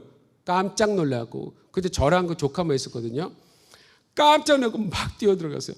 경호야 왜 울어 그랬더니 얘가 울다가 날 우는 모습으로 이렇게 쳐다보고 텔레비 보더니 이래요. 그래서 텔레비를 딱 보니까 크리스찬 방송이 있었는데 하나가 있었는데 거기서 예수님이 십자가에 못 박혀 돌아가시는 장면이 있었어요. 그걸 보더니 이 애가 엉엉 우는 거예요. 거기서 아마 이제 재판당하고 이런 그때 부활절 시즌이었거든요. 재판당하고 이런 모습을 다 보여준 거예요. 이렇게 재현을 한 건데 애가 그걸 보고 엉엉 우는 거예요. 야, 그 모습을 보는데 진짜 만감이 교차하더라고요. 마찬가지로 우리가 성경을 보면서 골방에서 혼자 틈을 내서 성경을 보는데 어느 날 그 말씀이 나에게 이전에 그렇게 많이 봤던 건데 오늘은 왜 이게 내 가슴을 파고 드는지 눈물을 쭉 흘리면서 다시 한번 다짐하고 이렇게 날 살려가는 그런 말씀. 이 제자들이 지금 그런 걸 경험하고 있는 거예요. 다른 어떤 게 아니라 하나님의 말씀으로. 여러분 복음서에 예수님이 하신 사역의 방식을 자세히 보시면 예수님은 자기가 스스로 무엇을 만들어 얘기하시지 않습니다. 하나님이 말씀해 주신 말씀과 그 범위 안에서만 얘기를 하셨어요. 그리고 심지어 성령께서도 그렇게 하신다고 우리에게 말씀해 주셨어요. 삼위일체 하나님의 말씀 사역의 하나의 패턴이죠. 타입이죠. 모습이에요. 정말 고수하시는 거예요. 이 성경으로 승부를 보겠다라고 하는 것을 삼위일체 하나님이 정말 고수하시는 거예요. 지금까지도. 한 가지 더 우리가 생각해 보면 스크린 보여주십시오. 예. 그러면 여러분 교재에 보시면 그러면 왜 엠마오로 가던 제자들 왜 이 사람들은 왜 이걸 왜 진작 잘 알지 못했을까?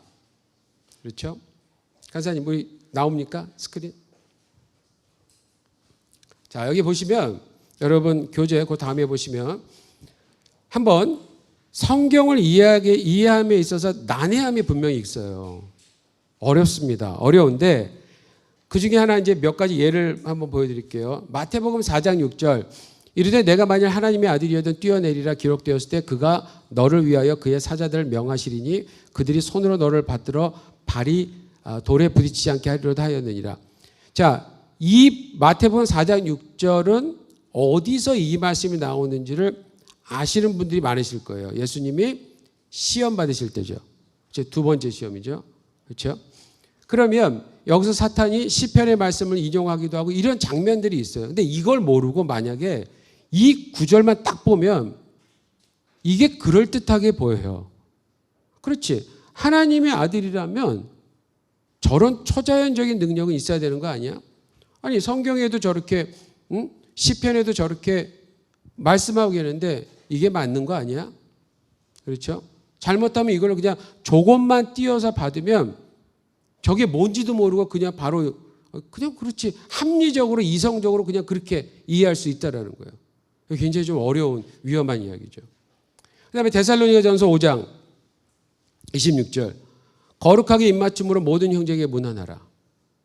거룩하게 입맞춤으로 모든 형제에게 문안하라. 근데 저는 이거를 처음에 봤을 때 그냥 이렇게 좀 그냥 인사 잘 하라는 표현이겠구나 했더니 실제로 그 당시에는 형제들끼리의 인사 중에 하나였대요. 입맞춤.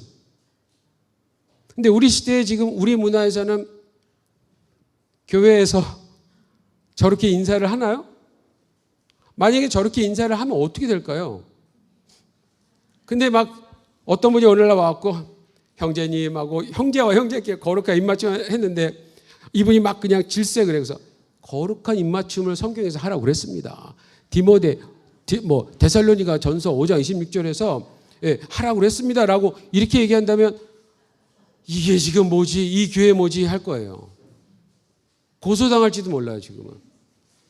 근데 실제로 저 당시에 저기 지역의 문화 중에 하나로는 저렇게 한 거예요. 디모데 전서 5장 25절 같은 경우도 5장 23절 자 이제부터는 물만 마시지 말고 내 위장과 자주 나는 병을 위하여는 포도주를 조금씩 쓰라. 이런 말이 있으니까 많은 이제 애주가 여러분들이 보십시오 목사님 성경에도 포도주는 나오지 않습니까? 네 맞습니다 형제님 포도주는 나옵니다. 그러나 한번 따지고 보자 이겁니다. 이게 누가 누구에게 썼느냐? 사도 바울이 디모데에게 썼어요. 이 당시에 디모데는 에베소 교회라고 하는 굉장히 영향력 있는 교회에 어린 사람이 담임을 하고 있었던 거예요. 어느 기간 동안 담임을 하고 있는데 이 어린 사람이 그 영향력 있는 교회에 정말 많은 교회들에게 교회를 개척하고 많은 사람들의 제자 양육을 시켰던 그 대표적인 교회에 가서 있는데 여러분 두렵고 떨리지 않겠어요? 긴장되지 않겠어요? 그러니까 이 사람이 위에 지금으로 말하면 신경성 위험 같은 게 생긴 거예요. 근데 그때는 의학이 정말 발달되지 않았습니다. 의학이. 그러니까 민간요법 중에 하나가 뭐냐면 자주 나는 위장과 자주 나는 병을 위하여는 포도주를 조금씩 써라 이렇게 얘기하는 거예요. 여러분 그 이스라엘과 근동 지역에서 성경에서 왜 이렇게 이 포도주나 독주 이런 것에 대한 이야기가 나오는 이유 중에 하나는 뭐냐면 거긴 물이 좋지 않다고 그래요. 그쪽 지역들은. 예, 물이 있어도 물이 그렇게 좋은 물들이 아니래요. 그래서 대신 거기가 햇빛이 강해요. 그 햇빛이 강하기 때문에 그 햇빛이 의 영향으로 곡식하고 과일들이 이제 잘 자라는 거예요. 그럼 이것들을 대량으로 저장해 두면 그게 시간이 지나면 효소가 되고 그게 시간이 지나면 술이 되고 시간이 지나면 또 식초가 되고 이렇게 이제 되는 거예요. 그러면 식초는 식초대로 효소는 효소대로 술은 술대로 이제 이렇게 사용을 하겠죠. 그러면 자연스럽게 발생하는 건데 근데 술에는 이 알코올 성분이 발생하잖아요. 그리고 이거를 그 사람들의 주식은 우리처럼 찰진 밥, 쌀이 아니에요. 밀. 그리고 이렇게 빵 보셨죠? 이렇게 빵. 이렇게 누룩이 있던지 없던지 그런 빵들을 먹으려면 이걸 그냥 먹으면 얼마나 퍽퍽하고 맛이 없겠어요. 그러니까 이거를 포도주에 좀 찍어서 상큼한 맛하고 이렇게 먹는 거예요. 식초를 그냥 찍으면 어떻게 하겠어요, 여러분? 그건 아닐 거 아니에요.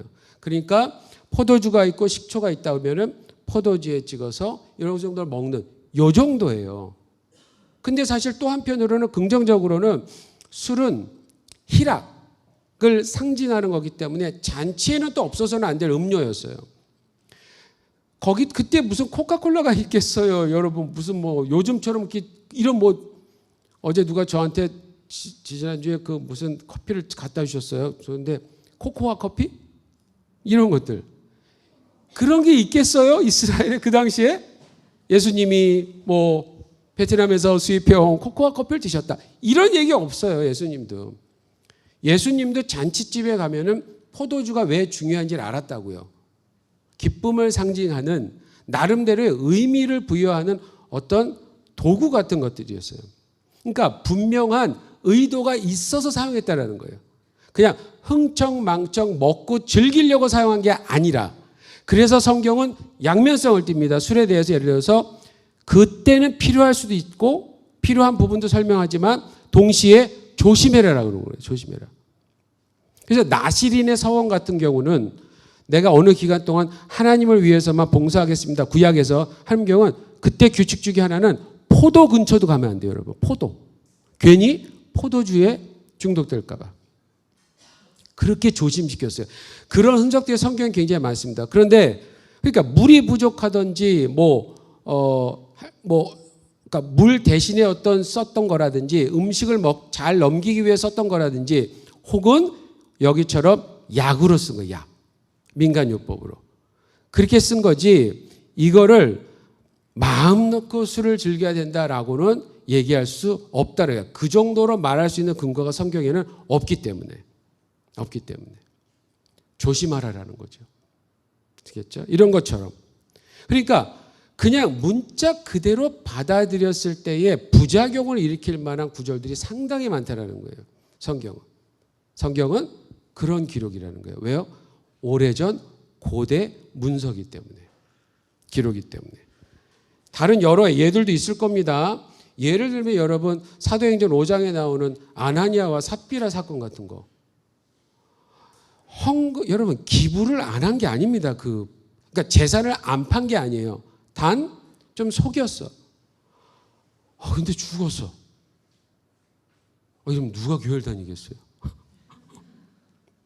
누가 집 팔아서 건축원금 하라고 그래요? 이런 말을 누가 하겠어요, 진짜. 근데 이런 일이 계속 일어났나요? 그 교회에? 계속 일어났으면 그런 일이 일어나는 교회에 누가 다니겠어요? 무서워서. 보편적이 아니었죠. 그러니까 그런 생각을 해봐야 된다는 거예요. 근데 이 비슷한 일이 여호수아 쪽에 보면은 아간의 범죄가 있죠. 전리품 중에서 손대지 말라고 하는데 슬쩍 하나 했다가 공동체 전체가 큰일 날 뻔한 이런 일들. 근데 그 아간만 죽였어요. 이런 것들. 그러니까 이런 어떤 예들을 통해서 우린 비교하면서 이 뜻을 파악해내는 이런 것이 필요하다는 거죠. 그러니까 성경은 잘못해서 그냥 한 구절이나 문자적으로 해석했을 때 우리랑 맞지 않는 것들이 너무 많아요. 그래서 잘 생각하고 이해해야 된다 이런 겁니다. 그걸 돕는 거죠.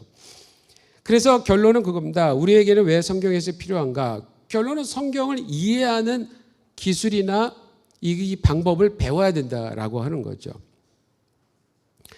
거기 교재 3페이지에 보시면 먼저 왜 우리에게는 성경 해석이 필요한가? 그 밑에 1번 먼저 신약 성경의 27개의 글이 성경이 된 핵심적인 이유에 대해서 한번 생각해 보세요 라고 나와 있습니다. 그 구약이 39권이죠. 그렇죠? 39, 27, 그래서 신약이 27권이에요. 이렇게 외우면 되게 쉽죠. 그래서 총 다 해서 66권인데 구약은 이미 먼저 있었어요. 그러니까 유대인들이 랍비들이 이것을 잘 보존을 했습니다. 그래서 이미 39권의 성경책이 사실은 이제 우리가 지금 구분을 더해서 39권이에요. 근데 여러분 열왕기 상하, 역대 상하 이런 것들은 한 권으로 묶으셔야 돼요. 원래는. 이걸 이제 우리가 이해하기 쉽게 이걸 구분을 해놓은 거예요. 근데 어쨌든 39권 분량의 양은 이미 확보가 돼 있었어요. 그거를 예수님 시대에도 아람어로 번역이 된 것을 또 헬라어로 그 당시 그리스어로 번역이 된 것을 가지고 보고 있었어요. 그런데 예수님이 다 승천하시고 교회가 어느 정도 확장되고 나서 한 50년도가 지나면서부터 이 사도들이 복음을 전하고 교회가 개척이 막 되는데 교회마다 문제가 생기기 시작하고 당연하죠. 우리 사람들이 모여 사는 곳이니까. 근데 가장 큰 문제 중에 하나는 뭐냐면 이단들의 침입이었어요. 첫 번째는 유대주의자들. 예루살렘에서 이게 엄밀히 얘기하면 유대인들이 아니라 유대교 출신이었는데 그리스도인이 됐다라고 했는데 여전히 유대교의 방식을 추구하는 사람들이 있었어요. 그러니까 굉장히 바리새인적인 어떤 습관이 여전히 남아 있어서 근데 이 사람들이 점점 시간이 지나면서 뭘 주장했냐면 예수를 믿어. 맞아. 예수님 메시아야. 맞는데 근데 할례는 받아야 되겠더라. 갑자기 할례 얘기를 꺼내는 거예요. 그러니까 이방인들 할례를 안 받았잖아요. 그러니까 교회 안에 유대인 출신의 성도들과 이방인 출신의 성도들이 함께 모여 있는데 그때 예루살렘 쪽에서 좀 더 이 유대교적인 습관이 더 남아있는 어떤 그룹의 모임, 이 사람들이 이방인 지역에 생겨난 교회들을 다니면서 어떻게 하고 얘기하냐면 이방인 당신들은 할례는 받지 않았다. 근데 할례 정도는 받아야 된다. 이러면서 설득을 하면서 다닌 거예요. 근데 사도 바울이 그걸 딱 듣고 여러분 사도 바울도 유대인 출신이죠. 그 사람 할례 이미 받았겠죠. 그리고 유대인 중에 유대인이라고 할 정도로 엄청난 학식이 있었던 사람이에요. 근데 이 사람이 예수님을 정면으로 만나고 본인의 연구를 딱 끝낸 결과 이제까지 내가 배웠던 유대교의 그 방향이 아니구나라고 이 결별을 하고 예수님만 전하기로 다니면서 다녔던 거예요. 그 사도 바울 때문에 우리가 지금 신약성경의 복음을 우리가 잘 요약된 것을 우리가 가진 건데 그렇게 가르쳐 놨는데 갑자기 또 옛날 유대교 방식에 익숙한 사람이 와갖고 막 얘기를 하니까 교회가 혼란해지기 시작한 거예요. 그래서 어떻게 했을까요?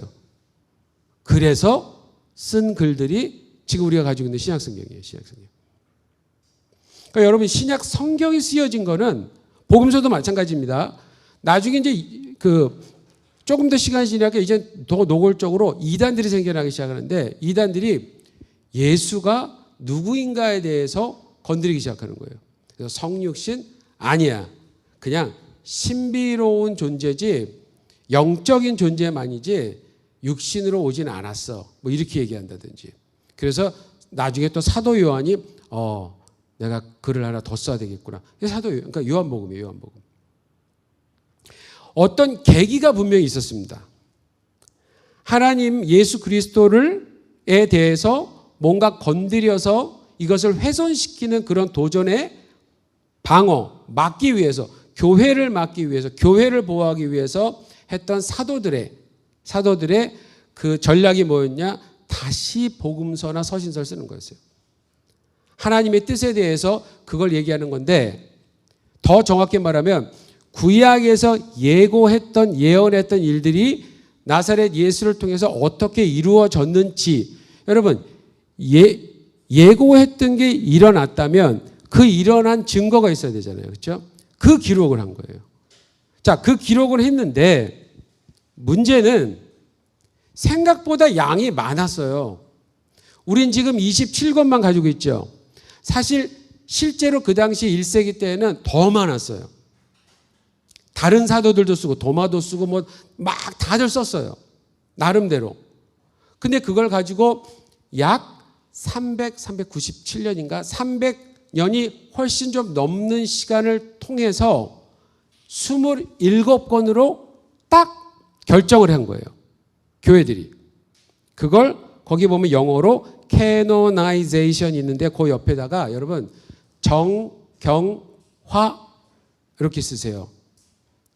정경호 아닙니다. 정경화 작업 이렇게 쓰세요. 정경화하고 작업하고요. 작업에다가는 이렇게 괄호를 이렇게 치세요. 그래서 정경화라고도 얘기하기도 하고 정경화 작업 이렇게도 얘기하는데요. 예수님을 나타내고 예수님을 증거하는 글들은 많았어요. 그런데 그래서 교회들이 그러한 글을 받을 때마다 이거를 적용하고 검증해 보기 시작한 거예요. 그런데 어떤 글은 예를 들어서 받아서 예수님에 대해서 가르치고 하다 보니까 좀 이상한 열매를 맺는 거예요. 그 알고 봤더니 다시 한번 글을 봤더니 예수님이 신비로운 사람으로 너무 묘사를 해놓은 거예요. 그러니까 그것을 가지고 적용하는 교회들은 신비주의를 추구하는 거예요. 그러니까 이것도 옳지 못해 한 방향으로 기울어지니까 야 이거는 뭔가 이상하다 하고서 이거는 보류, 이건 다시 점검하자. 그리고 다른 복음서들을 보면서 무엇이 과연 교회에서 적용해도 안전한 것인가, 열매를 맺게 하는 것인가, 이런 것들을 약 300년이 넘는 기간 동안 교회들이 그것을 계속해서 그런가 아니한가를 실험하면서 적용하면서 검증하면서 결국은 성경으로 딱 결정을 내린 거예요. 근데 실제로 이런 작업은 구약도 마찬가지였어요. 우리가 하진 않았지만 유대인들이 사실은 그러한 작업을 이미 다 해놨기 때문에 기원 전 BC 39년인가 언제에 유대인 랍비들이 이미 다 그렇게 확립을 해놓은 거예요. 그거를 우리가 나중에 이 개신교에서는 나중에 이 구약과 신약을 성경으로, 그걸 이제 정경이라고 얘기를 하기도 하고요. 성경으로 딱 확립을 해놓은 거예요. 이게 지금 그래서 우리가 가지고 있는 66권이에요. 근데 이 66권 안에는 여러분 어떤 게 있습니까? 저자가 많죠. 저자가 대부분 다 달라요. 그리고 창세기서부터 요한계시록까지 쓰여지는데 약 1500년이 걸렸다 그래요. 그러면 그 1500년의 시간만 돼도 벌써 창세기 시대 때의 시대상과 문화와 요한계시록 때의 시대상과 문화가 같을까요? 틀릴까요? 틀리겠죠. 그러니까 구약의 눈으로 동일하게 신약을 본다라는 것도 이게 무리가 있는 거고 맞는 어프로치가 아니라고 하는 거예요. 그래서 성경 자체가 구성이 된 이 자체가 우리가 보는 사람으로 하여금 그냥 이렇게 한번 훑어보고 이해가 될 수가 없는 거예요. 애당초. 생각보다 성경은 어려운 책입니다. 여러분. 여러분들이 한번 새해가 되면은 내가 이번에 성경통독 한번 하리라 하고 읽다가 창세기는 스토리라인가 겨우 읽잖아요. 모세도 영화에 많이 나오니까 대충 알아요. 레위기 딱 들어가서 다 기절하시는 이유가 당연한 거예요, 여러분. 위로를 받으세요. 괜찮아요. 여러분, 레위기는요, 전 지금 레위기를 읽으면 솔직히 조금 흥분이 돼요. 왜냐면 레위기를 보면서 저 이제 뭐 그 레위기를 보면서 예수님이 떠오르고 레위기를 보면서 하나님께 예배를 어떻게 드려야 되는지 막 이렇게 막 연결이 되니까 레위기가 굉장히 조직적으로 보이고 재밌어요. 디테일한 게 너무 재밌는데 제가 처음부터 레위기가 재밌었을까요? 저는 레위기를 도대체 왜 썼냐? 이게 왜 우리한테 필요하냐? 이건 고대 이스라엘인들에게 필요하지 왜 우리에게 필요하냐라고 거부하고 싶은 마음이 정말 컸어요. 근데 지금은 안 그래요. 레위기를 읽으면 밑줄을 쫙 쳐가면서 와 이렇게 했었구나. 제가 하나 말씀드리면 저는 레위기에서 성막 있잖아요. 성막을 이제 제가 이제 예배를 또 가리키는 사람이다 보니까 성막을 안 가르칠 수가 없는데 저는 성막이 이렇게 광야에서 성막이 있었을 때 이제 내 죄를 속하기 위해서 짐승을 데려가잖아요. 짐승을 데려가면 그때 안수를 하는 장면이 나와요. 안수를. 근데 저는 그거를 제사장이 안수를 해주자고 이렇게 생각했어요. 왜요? 보통 안수는 누가 하죠? 교회에서? 보통 이 목사님만 해달라고 그러잖아요. 그러니까 저는 그렇게 생각이 들었는데 알고 보니까 자세히 보니까 자기가 하는 거예요. 자기가. 그래서 이렇게 검사를 해요. 제사장들이 이렇게 검사를 이게 흠이 있는지 없는지 해서 오케이 하면은 딱 벗어 기도를 내가 해요. 내가 하고 내 죄를 이 동물에게 전가해 주십시오 하고 그러면 기도가 끝나면 제사장이 그 동물을 갖고 가는 거예요. 그러면 그 번제단 위에서 다 찍고 그럼 결국 거기 원래 그 동물이 아니었으면 누가 찍혀야 돼요? 우리 자신이 찍히는 죄 때문에 죄가 없는 거룩하신 하나님 앞에서 올바로 서려면 그 작업이 있어야 돼요. 과정이 있어야 되는 거예요. 그야말로 죽는 과정이 있어야 되는데 우리가 매번 죽을 수도 없고 그러니까 하나님이 대신 너 대신 동물을 그렇게 해라. 이게 어마어마한 구속의 메시지. 근데 장차 그때는 그렇게 했지만 언젠가 실제로 하나님의 아들이 대신 십자가에 달려서 죽으시는 거예요. 그걸 알고 보니까 와 제가 그때 무슨 생각이냐면 야 이거 이 동물 아니었으면 내가 여기서 지금 다 찢겨지고 피를 흘리고 이거 내가 죽고 다 타버리는 거네. 이 생각이 드는 거예요. 와 그리고는 야 예수님이 나 이걸 안 구해 주셨으면 우와 이렇게 그걸 보고서 진짜 이게 현장감이 막 살아나더라고요. 근데 제가 처음부터 이랬겠냐고요. 처음부터. 저도 처음에 성경 통독하려고 정말 열심히 노력했지만 기껏해야 출애굽기까지 읽고서 멈췄어요. 그걸 넘어가 본 적이 없었어요. 근데 지금은 계속 넘어갑니다. 계속 넘어가요. 이해만 되면 여러분, 이해만 되면 성경은 정말 쉽게 읽고 자기에게 정말 적용할 수 있는 생명이 있는 말씀 맞아요. 성경이 바로 우리가 가지고 있는 성경은 그런 교회가 그러한 처절하고 디테일한 검증을 통해서 마련이 됐다라고 하는 거예요. 그러니까 하나님이 각 저자에게 계시를 하시고 성령께서 영감을 불어넣으셔서 기록을 하게 하시면서 그것을 교회들을 통해서 무엇이 성경인가를 이렇게 딱 결정을 하게 해놓으시고는 지금 우리에게는 한 권 한 권씩 우리의 언어로 주셔서 보는 이로 하여금 조명. 이렇게 이 불을 만약 끄면 안 보이잖아요. 근데 이걸 딱 켜면 어떻게 되겠어요? 보이잖아요. 제가 이제 차를 이제 새로 구입을 하고 이 차가 그 실내가 이제 다 검은색, 보통 검은색이에요. 그래서 이 시트도 다 검은색이에요. 그래서 밤에 이제 차를 가지고 이렇게 달리는데 이 새 차니까 검은색이 이렇게 다 이렇게 검은색인데 밤에는 너무 깨끗해 보이는 거예요. 그래서 야 역시 새 차가 깨끗하구나. 진짜 이거 좀 안 더럽게 안 했으면 좋겠다. 그리고 이제 막 그러면서 가는데 다음 날 아침에 이제 해가 이렇게 떠갖고 이렇게 햇살이 이렇게 비치는 상태에서 운전을 딱 했는데 저 먼지가 그렇게 많은지 몰랐어요. 해가 딱 비치는 곳곳마다 운전을 이렇게 하고 있는데 먼지가 다 보이니까 얼마나 신경이 쓰이는지. 저 같은 성격 가지고 계신 분 계시죠? 혹시 이런 분 계세요? 이렇게 있는데 요 옆에 이렇게 했는데 요 옆에 의자가 이렇게 삐뚤어져 있어. 그러면 이렇게 보면서도 계속 이게 신경 쓰이는 사람들. 제가 그런 사람이에요. 그래서 지금도 아까도 저기 지금 삐뚤어져 있거든요. 저걸 내가 똑바로 하려다가 이거 내가 있는 교회가 아니니까 괜히 건드렸다가 문제 생기면 안 되지. 그러고 지금 가만 놔두고 있는데 계속 신경이 쓰여요. 이렇게 있는데. 근데 운전을 하는데 그 먼지가 보이는데 제가 신경이 안 쓰였겠어요? 여러분, 이게 조명이에요. 이게 조명이에요. 기록된 말씀을 보는데 성령께서 비춰주셔가지고 그게 내 안에서 신경을 쓰이게 만드는 거예요. 신경을 쓰이게. 어떤 분이 어떤 형제랑 싸우셨어, 교회에서. 그래서 한 몇 달째 말을 안 하시는 거예요. 말을 안 하시는데 한 3개월 만에 담임 목사님 설교가 그날 형제사랑이었어요, 마침. 그래서 그거를 딱 들으시더니 한 형제가 뒤에서 이렇게 미디어를 만지는 분인데 이렇게 있으신데 이제 예배가 끝나도 이분이 뭐 정리할 게 많아서 막 여기에 신경을 쓰고 계시는데 갑자기 누가 뒤에 와서 쓱 허그를 하더래요.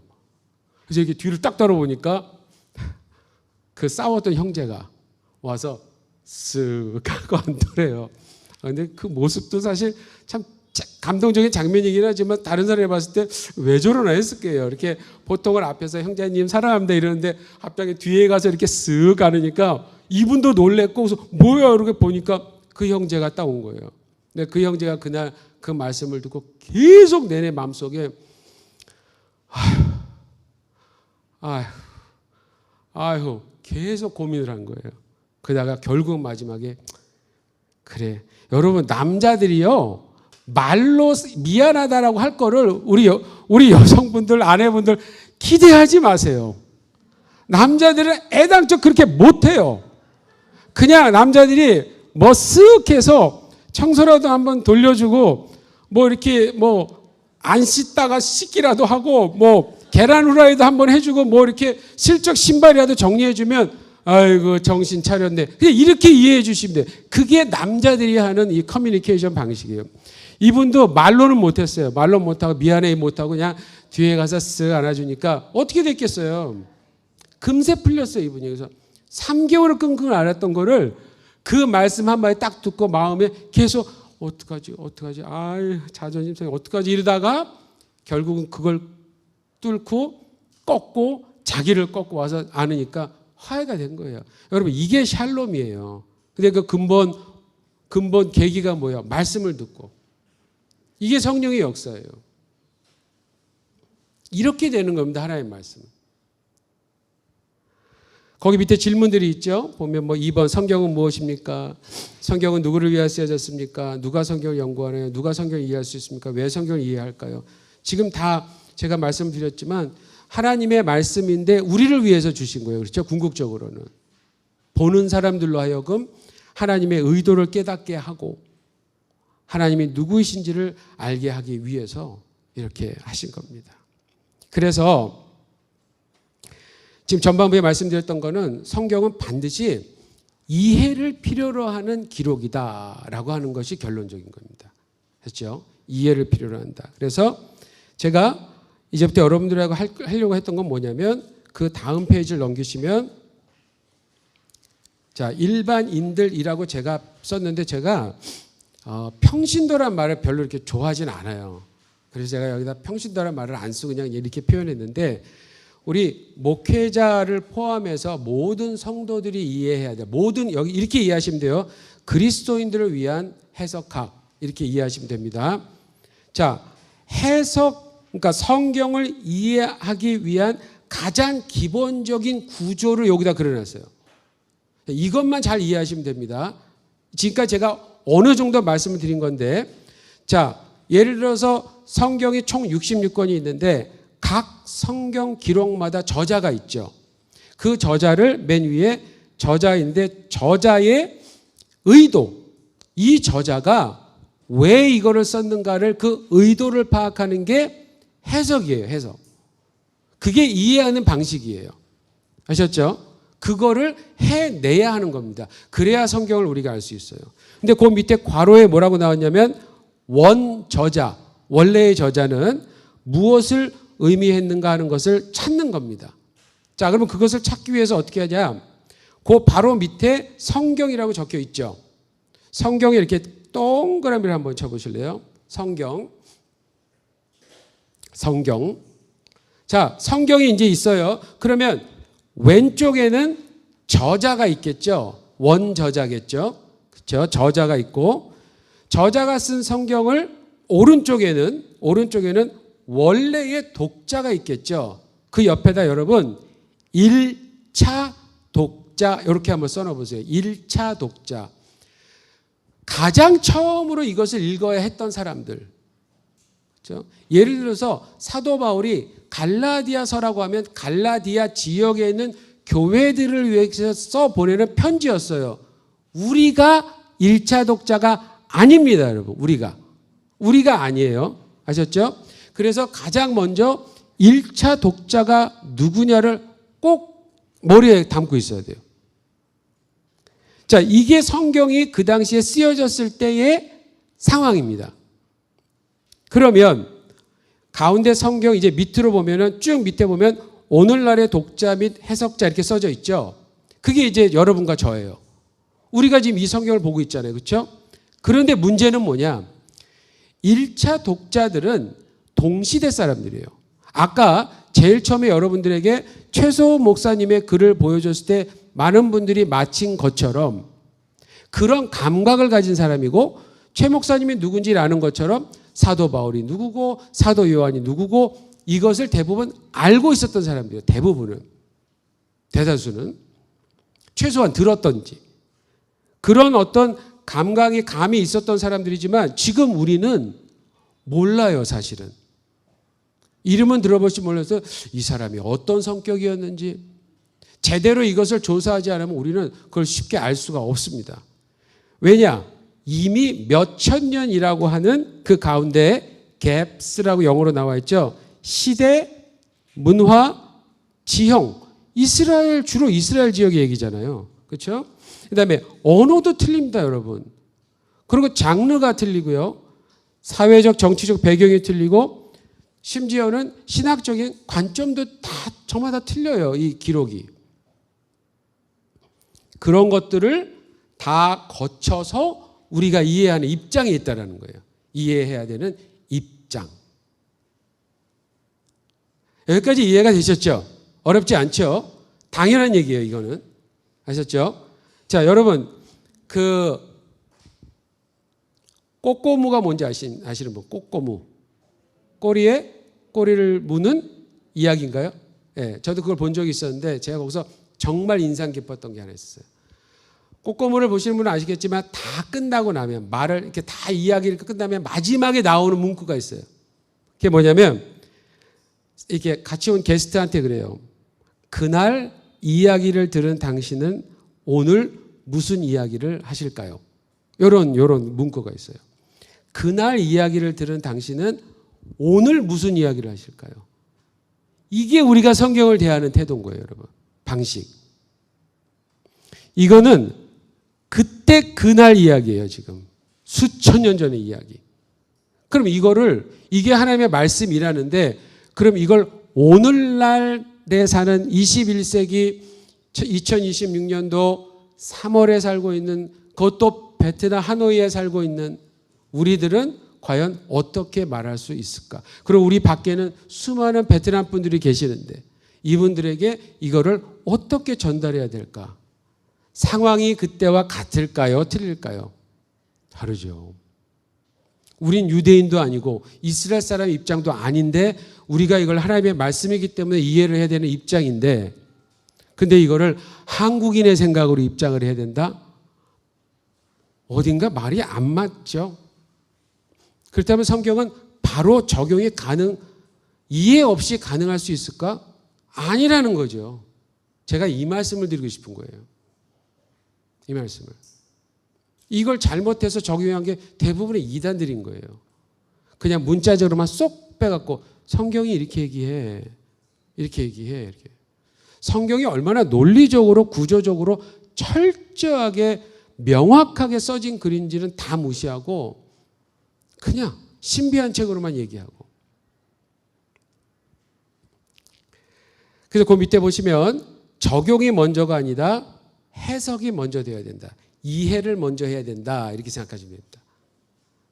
도대체 원래의 저자가 무엇을 말하려고 이걸 썼을까? 예를 들어서 그 밑에 4개의 복음서를 예를 들자면 마태, 마가, 누가, 요한복음 다 복음서라고 얘기합니다. 그래서 복음서의 결론은 뭐냐? 같은 결론이에요. 예수는 주예요. 메시아다. 이겁니다. 그렇죠? 그렇지만 그것을 표현하기 위해서 보면 마태, 마가, 누가, 요한은 마태, 마가, 누가, 요한이라는 4명의 다른 사람들이 비슷한 것 같지만 다른 어프로치, 다른 방식으로 쓴 글들이에요. 그런데 결론은 같아요. 그래서 여러분들이 물병을 열어서 보신다면 여기에서 보시는 분, 같은 물병인데 지금 여기서 보시는 거고 저는 이 뒤에서 보잖아요. 그리고 어떤 분이 옆에서 보고 밑에서 보고 위에서 보는 이런 것처럼 같은 것을 보지만 여러 면을 보고 이것을 다 모았을 땐 이게 물이구나. 다 모았을 때. 복음서가 4개인 이유는 여러 이유가 있지만 한 개가 아니라 4개 있을 때는 더 예수님에 대한 풍성함. 예를 들어서 마태복음, 마가복음, 누가복음 같은 거는 거의 비슷한 시기에 써졌거든요. 그리고 내용이 방향이 굉장히 비슷해요. 뭐냐면 예수님이 주로 무엇을 하신 분이지에 대한 초점이 많이 맞춰져 있어요. 근데 사도 요한은 요한복음을 쓰면서 조금 달라요. 예수님이 누구냐에 초점을 맞췄어요. 그게 왜 이것을 굳이 더 썼을까 했는데 마태, 마가, 누가가 쓰여지고 나서 한참 교회들에게 읽혀지고 있는 가운데 시간이 지나는데 사도 요한이 거의 뒤늦게까지 살아있었잖아요. 그 80년 요때부터 영지주의자라는 이단이 생겼어요. 근데 이 사람들이 딱 나타나서 하는 소리가 뭐냐면 예수라는 인물이 있지만 그분의 성육신은 이거는 맞지 않는다. 그래서 성육신을 부인하기 시작한 거예요. 그러니까 사도 요한이 요한복음 1장 1장에서부터 쭉 얘기하다가 그분이 하나님이신 말씀이신 그분이 우리 가운데 임하셨다라고 이제 그것부터 선포를 하는 거예요. 실제로 인간으로 임하신 그분이 2장부터는 어떻게 활동을 하시면서 자신이 누구인가를 드러내신 것을 상세하게 기록을 했기 때문에 마태, 마가, 누가하고는 많이 달라요. 요한복음은. 여러분 사실은 요한복음은 어려운 책이에요. 사실 이게. 그러한 배경하에서 영지주의자들이 말하려고 하는 그런 그릇된 가르침을 염두에 두고 썼기 때문에 사실은 요한복음은 굉장히 어려운 얘기입니다. 이거. 그래서 그런 이해가 없으면은 이 풍성함을 좀 느낄 수가 없어요. 사실 요한복음은 어려워요. 그러나 알고 보면 와 하고 박수를 칠 수밖에 없는 이런 글이 필요했다라고 인정할 수밖에 없는 거죠. 자, 옆에 결론입니다. 일과의 결론 여기까지 하고 성경은 그리스도인의 윤리서가 아니다. 그건 뭐냐? 성령의 감동에 의해 계시다 하나님의 말씀이다. 윤리적인 측면이 없다라는 말이 아니에요. 윤리를 위한 책이 아닌 거죠. 그렇죠? 그 말씀의 핵심 메시지는 예수 그리스도이시기 때문에 그래요. 예수 그리스도. 총 66권의 책을 통해서 하나님의 말씀이 말하고자 하는 핵심을 그래서 우리는 파악을 해야 됩니다. 제가 알고 있는 이재현 목사라는 목사님이 계시는데요. 이분은 좀 인문학에 굉장히 좀 관심이 많고 설교도 그렇고 여러모로 그분의 설교에서는 이렇게 예화들이 좀 많아요. 예화들이. 책을 많이 읽으시는 분이라서 그래서 어떤 그 설명이 굉장히 좀 부드럽고 그러신데 그분이 성경 우리의 운명을 바꾸는 책이라는 본인의 세미나에서 이 말을 하셨어요. 종착역은 움직이지 않는다. 여러분 성경이 목표가 없고 목적이 없는 이렇게 도착점이 없는 기록이라고 하면 우리가 이걸 왜 읽어야 될까요? 우리가 오후에 이제 성경의 전체적인 흐름이 나와 있는 것도 그림으로 보겠지만 성경은 명확한 주제를 갖고 명확한 방향과 골이 있습니다. 결승점이 목표점이 딱 정해져 있어요. 분명합니다. 전하고자 하려는 것은. 그래서 그 밑에 보면 해석해야 할 하나님의 메시지는 이미 정해져 있다. 이거라는 거죠. 그러나 21세기의 도전은 1세기 때처럼 모든 시대에 있었던 것처럼 그 종착역을 움직이려 한다는 데에 있다. 오늘날은 이제 다양한 신학 사조가 등장을 해서 이제 자유주의라는 것이 등장을 했기 때문에 성경을 마구마구 훼손하는 극단적인 일들이 상당히 많이 일어나요. 여러분 제발 유튜브 보시는 거 아셨죠? 유튜브 진짜 조심하셔야 돼요. 유튜브로 설교 보시는 거. 제가 아는 분은 코로나 기간에 교회를 못 왔잖아요. 못 모였잖아요. 유튜브로 말씀을 듣기 시작했는데 이분이 코로나 끝나고서 오셔갖고 안 오시더니 전화가 한 통이 왔어요. 전화가 왔더니 목사님 저는 이제부터 안식일을 지키려고 합니다. 이러시는 거예요. 근데 그 정도 얘기했으면 이미 결정이 끝난 거예요. 그래서 저는 안식일이 성경적으로 맞다라고 생각을 해서 믿기 때문에 이제부터 주일에 교회를 안 가고 저는 집에서 안식일을 섬기겠습니다. 이러는 거예요. 왜 그러십니까? 그랬더니 알고 보니까 그 안식교회에서 영상들을 몇 개를 만들었어요. 그때 이미 많은 것들이 있는데 너무 잘 만들었어요. 제가 봐도. 너무 이 깔끔하고 진짜 누가 봐도 눈이 안 아플겠어요. 뚜렷하게 고화질로 잘 만들었더라고요. 이걸 시리즈로 몇 개를 올려놓은 거예요. 이분이 집에서 할 일이 없으니까 그거를 이렇게 틀어놓고 계속 들으신 거예요. 계속. 자기는 예수님 통해서 구원 받았다고 했던 분인데 그래 놓고는 교회 생활을 오랫동안 했던 분이에요. 근데 그걸 들으시고는 저한테 전화 와갖고 그래 결국 안식교로 가셨어요. 안식교로. 근데 얼마 전에 누굴 통해서 들었는데 지금은 또 그 안식교도 안 한대요. 하다 보니까 또 아닌 걸 또 아신 거예요. 이런 일이 여러분 왜 일어날까요?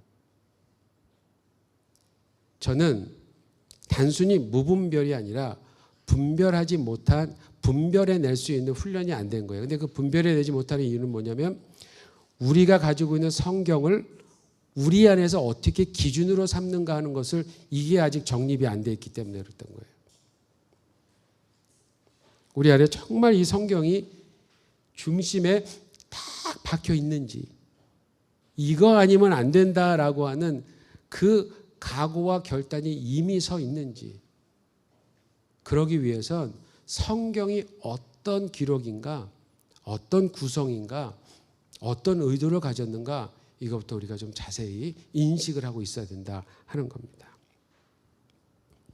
공격은 끊임없을 겁니다. 예수님 오실 때까지 이 성경을 해설하려고 하는 이 도전은 계속될 겁니다. 그렇기 때문에 결론 그러므로 나도 여러분도 우리 모두도 성경 해석자가 되어야만 하는 겁니다. 이건 특권이고 의무이고 동시에 책임이에요. 그렇죠? 목표 우리가 하려는 해석학의 이 훈련의 목표는 원저자가 의도했던 바를 찾아내는 것. 간단하지만 이건 작업을 필요로 하는 일입니다. 기억하십시오. 우리는 하나님의 말씀을 인간 저자의 글을 통해 이해해야 할 입장에 있다라고 하는 것을. 그 마지막 글은 온누리교회의 그 이재훈 담임 목사님이 자신의 책에서 쓴 글인데 제가 인용을 해봤습니다. 한번 읽어볼게요. 사람들은 저마다의 욕구, 경험, 그 밖의 개인적 특성이 다르다. 그래서 자신의 신념과 일치하거나 자기에게 유리한 정보만을 수용하고 그 밖의 정보는 무시해버린다. 이런 현상을 선택적 지각이라고 한다. 동경의학대학교 명예교수인 요로 다케시는 바보의 벽에서 그런 책이 있습니다. 이 선택적 지각에 대해 이야기했다. 각자 듣고 싶은 말만 골라서 듣는 현상을 바보의 벽이라고 표현한 것은 참 적절하다. 신앙생활과 교회 공동체 안에서도 심리가 논리를 짓누르는 경우가 많이 발생한다. 말씀을 통해 드러내시는 논리를 무시하고 자신의 소원에 맞는 말씀만을 선택하여 믿고 싶은 대로 믿는 것이다. 자신이 믿고 싶은 대로 성경의 논리를 짜 맞추는 것이다. 자, 밑줄 치십시오. 하나님의 말씀 그 자체의 논리 앞에 내 심리를 무릎 꿇게 하는 것. 이것이 참된 순종이라는 거죠. 믿음은 내 심리를 믿는 것이 아니라 밑줄 치세요. 객관적 사실에 근거한 논리를 의지하는 것이다. 나에 대한 확신이 아니라 또 마지막 문장에 밑줄 치십시오. 하나님의 증거에 대한 확신을 통해 하나님을 신뢰하는 것이다. 자, 하나님의 증거에 대한 확신이 뭐예요? 그게 성경이에요. 하나님 증거에 대한 확신. 여러분, 믿음이라는 게 도대체 뭘까요? 믿음이라는 게. 우리가 믿음이라고 얘기하면 보통 영어로는 believe라는 이제 영어 단어를 떠올려요. 그런데 의미적으로 가장 좋은 영어 단어로는 trust예요. trust. 신뢰하다예요. 성경이 말하는 믿음이란 단어가 주는 가장 정확한 의도의 뜻은 신뢰예요. 자, 그러면 한번 상식적으로도 생각해 보세요, 여러분. 신뢰가 이루어진다는 건 대상이 있어야 되죠. 어떤 누구와 관계적으로 신뢰가 이루어지려면 뭐가 있어야 돼요? 예를 들어서 최소한 부부끼리도 마찬가지지만 부부가 아닌 상황에도 가만히 한번 생각하면 내가 어떤 분과 지금 신뢰관계를 갖고 있는지. 우리 많은 분들과 관계를 가지고 있지만 신뢰할 만큼의 관계를 가지고 있는 거는 몇 개밖에 안 돼요. 몇 관계밖에 아닐 거예요.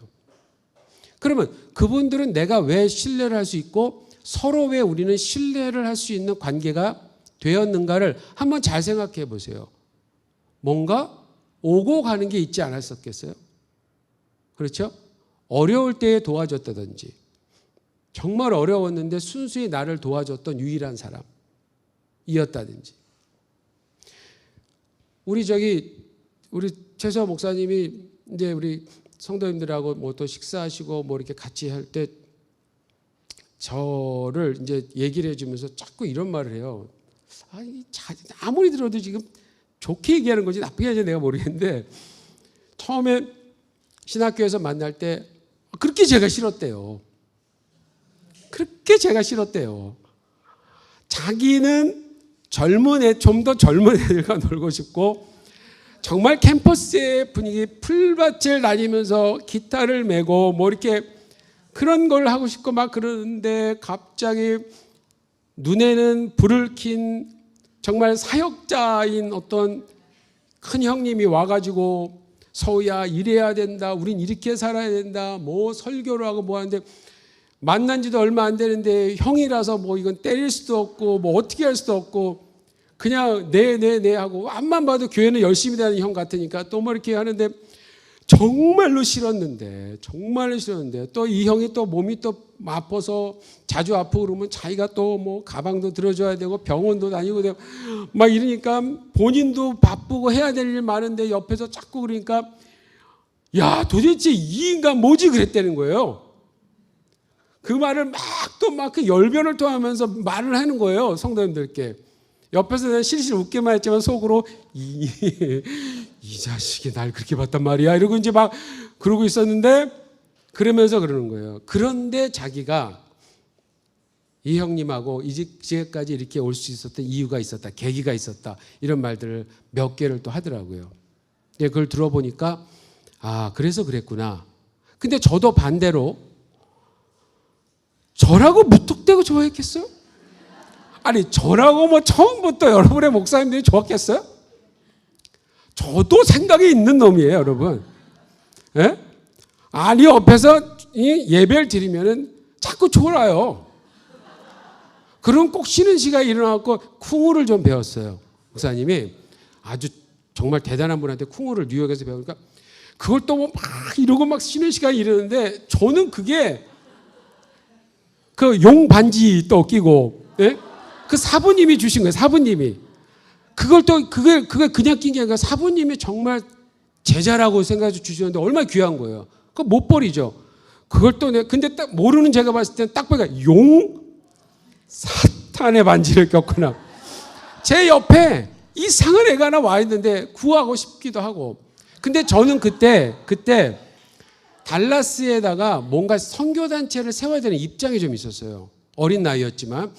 근데 보니까 한국 애들은 몇 명 없고 미국 신학교니까 보니까 옆에 만만해 보이는 애가 하나 있는데 마치 제가 구해줘야 될 것 같은 그런 애가 하나 있길래 그래서 걔를 데리고서 방으로 데려가서 열변을 토하면서 얘기를 하면서 사실은 좀 속였죠. 우리가 이런 걸 만들면 형제자매가 다 모여서 우리 즐겁게 사역할 거야. 기타도 쳐가면서 아름답게 이런 말도 좀 했죠. 거기에 좀 넘어갔어요. 그래서 지금도 그러더라고요. 본인은 그때 정말 그럴 줄 알았대요. 그랬더니 결국은 질질 끌고 다니면서 일만 시키고 뭐 하고는 아프다고 제가 쓰러지면 그 자리엔 자기가 또 막 이래 해야 되고 막 뒤처리해야 되고 막 이 얘기를 하는 거예요. 근데 보니까 제가 가만히 보니까 여러분의 목사님한테 뭐가 있냐면 제가 이제 신뢰관계를 말하느라고 이걸 얘기를 하는 거예요. 여러분의 목사님한테 짜증은 내는데 할 건 해. 거봐, 고객 여기 하신 분들 계시지? 그러니까 아유씨 이러면서도 가보면 다 돼 있어. 이런 사람을 어떻게 놓쳐요? 여러분 얼마나 부리기 쉬운데 이런 사람을 놓치는 건 바보지. 그런데 딱 보는데 근데 그 마음이 제가 이렇게 보니까 참 특이하다. 그 어떻게 이걸 다 할까? 그러니까 저는 그 마음이 되게 순수해 보였고 순진해 보였고 그리고 이제 시간이 지나면서 점점 지나면서 제가 뭐를 얘기하면은 또 따라하고 그리고 또 중간에 한번 정말 크게 부딪힌 적도 있었어요. 그러다가 솔직하게 얘기하고 그때 솔직하게 야, 나 몰랐다. 네가 나에 대해서 그렇게 생각하는지를 몰랐네. 진짜 몰랐다. 서야 미안하다. 이러면서 제가 그때 누구한테 이제 반지를 선물 받았어요. 그 어떤 분한테. 그래서 그걸 제가 딱 또 주면서 야, 그래. 내가 다시 한번 잘해보자. 그러고 이제 그 반지를 딱 주면서 거기 뒤에다가 무슨 예수의 종 뭐 이런 게 이렇게 멋있게 써져 있었어요. 어떤 분이 저 주는데 그걸 딱 줬어요. 주니까 또 분위기 좋잖아요, 여러분. 바람 부는 저녁에 딱 그 좋은 날씨에 딱 그래가지고 이제 잘 지내고 있었는데 나중에 그 반지를 제가 제 아내를 연애할 때 가난한 신학생이니까 연애할 때 돈도 없고 반지는 해줘야 되겠는데 없어서 다시 가서 소야 미안한데 그 반지 다시 한번 안 줄래 그래갖고 어이구 이러면서 절 줘서 그 반지를 지금 제 아내한테 줬어요. 근데 아내가 또 어땠는지 잊어버렸어. 하여튼 이런 곡절 겪으면서 저는 아플 때 막 그냥 차가 있어서 또 막 그 먼 길을 병원 데려다 주고 또 저는 뭔가 중요한 가르침이 있으면 이거 해야 된다 하고 막 제 시간을 들여서라도 필요한 것만 다 가르쳐 주려고 그러고 막 서로 이런 게 오고 가는 게 있었어요. 시간이 지나니까 이제는 뭐 굳이 연락 안 하고 살 이유가 없는 관계가 됐어요. 제가 그랬잖아요. 목사님을 사람들 앞에 가서 뭐 소개할 때 아니 이제는 뭐 완전 가족이고 그냥 동생이고 형인데 소개할 때 그냥 제 아는 동생인데 이렇게 말하기가 애매한 거예요. 그래서 그냥 제 동생이에요. 그냥 이렇게 말해버려. 그랬더니 누가 그랬다 그랬죠. 어떤 분이 이렇게 보더니 친형제는 아닌 것 같은데 이렇게 얘기했다잖아요. 그래도 괜찮아요. 그래도 뭐 친형들보다 친해요. 친형들보다. 왜 그랬을까? 그 긴 시간 동안 오고 가는 것을 서로 꾸밈없이 주면서 신뢰 관계가 형성된 거예요. 원하진 않았지만 필요한 것이 있을 때 알아서 어느덧 해주는 사람들이 된 거예요, 서로. 여러분, 우리 하나님이 우리를 구원하실 때 내가 널 구원해 줄 게가 아니에요. 먼저 우리가 죄가 있는지도 인식도 못했었어요. 그래서 누가 우리 보러 죄인이라고 그러니까 당신이 날 언제 봤다고 죄인이라고 그래? 하고 화냈던 사람들이에요. 근데 시간이 지나면서 보니까 성경을 보면서 보니까 하나님이 우리를 구원하시기 위해서 택하셨고 먼저 살아가셨고 우리를 위해서 구원의 방법을 마련해 놓으셨는데 자기에게 있어서 자기의 분신, 자기와 동일한 본질의 아들을 유일한 그분을 희생을 시켰다는 거예요. 희생을. 이걸 성경을 통해서 가만히 생각을 해보고 살아가면서 보니까 결론적으로 나는 하나님한테 준 것도 아무것도 없고 나는 이분을 인식조차 못했는데 이분이 날 위해서 이걸 하셨다고? 결론적으로 그렇게 그 일이 딱 생각이 나니까 사람이 어떻게 감동이 안 되고 최소한 미안한 거예요. 미안한 거예요. 그래서 제가 그때 오늘 말씀드리는 것처럼 초반에 예수님을 믿었다고 그랬잖아요. 그리고 제가 예수님을 딱 믿고서 너무 흥분이 되는 거예요. 너무 흥분이 되다가 잠깐만, 생명을 주셨다고 그러는데 그럼 난 뭘 드려야 될까? 이게 내가 뭘 받았다고 생각하니까 나도 보답을 해야 될 것 같은 거예요. 우리 그렇잖아요. 뭘 받았으면 나라도 뭘 줘야지 이렇게 생각이 기본적으로 드는데 그래서 드릴 게 없는 거예요. 20살짜리 몸도 아픈 그런 뭐 아무것도 할 수 없는 청년이 내가 뭘 드려야 되지? 이러다가 그래, 생명을 주셨다 그러면 그럼 나도 생명을 드릴까? 이렇게 생각이 드는 거예요. 그럼 도대체 생명을 드리는 방법이 뭐가 있을까? 했는데 철야예배 때 2주 연속 선교사님들이 오셨던 거예요. 한 분은 베네수엘라의 선교사님, 한 분은 필리핀의 선교사님인데 한 분은 남자분 여자분인데 두 분이 다 공통적으로 저기 밀림에 들어가서 하시는데 막 소수 민족들을 위해서 하시는데 이 필리핀에 계신 여자 선교사님이 갔던 곳은 남자들도 옷을 안 입는데요. 다. 그래갖고 처음에 가갖고 어떻게 할지 몰라서 막 눈을 좀 다른 데 두고 막 그랬는데 그리고 귀한 분 외부에서 오셨다고 선물을 이렇게 음식을 주는데 민물 강에서 잡은 요만한 붕어 있죠, 붕어. 얼마나 비린내가 심하겠어요. 그걸 물에 넣고 그냥 끓이기만 했대요. 이걸 고급 음식이라고 주셨대요. 뚜껑을 딱 여는 순간 너무 비린내가 나고 그래도 친해져야 되니까 그걸 안 먹으면 그걸 먹었대요. 먹고 집에 가서 두드러기가 막 나는 거예요. 그러니까 이분이 빨리 적응해야지 그래서 그걸 더 먹었대요. 또 그 이후로도. 그래서 그것을 두드러기 더 이상 안 날 정도로. 막 이런 얘기를 듣고 막 하는데 그리고 베네수엘라 선교사님은 자기가 처음에 선교지에 갔더니 마침 어떤 선배 선교사님이 돌아가신 거예요. 그래서 그분을 이제 시신을 닦는데 등에 칼 자국들이 너무 많이 나 있대요. 이렇게 칼로 파낸 자국이. 알고 보니까 거기 파리가 모기가 아니라 파리가 있는데요. 그 파리는 어떤 파리냐면 앉으면 탁 쏴서 알을 낳는 거예요, 몸에다. 그러니까 선교사님들이 만약 그게 오면 이렇게 부어 오르면 이거는 그거다 그러면 그건 방법이 없대요. 짜도 안 된대요. 칼로. 예.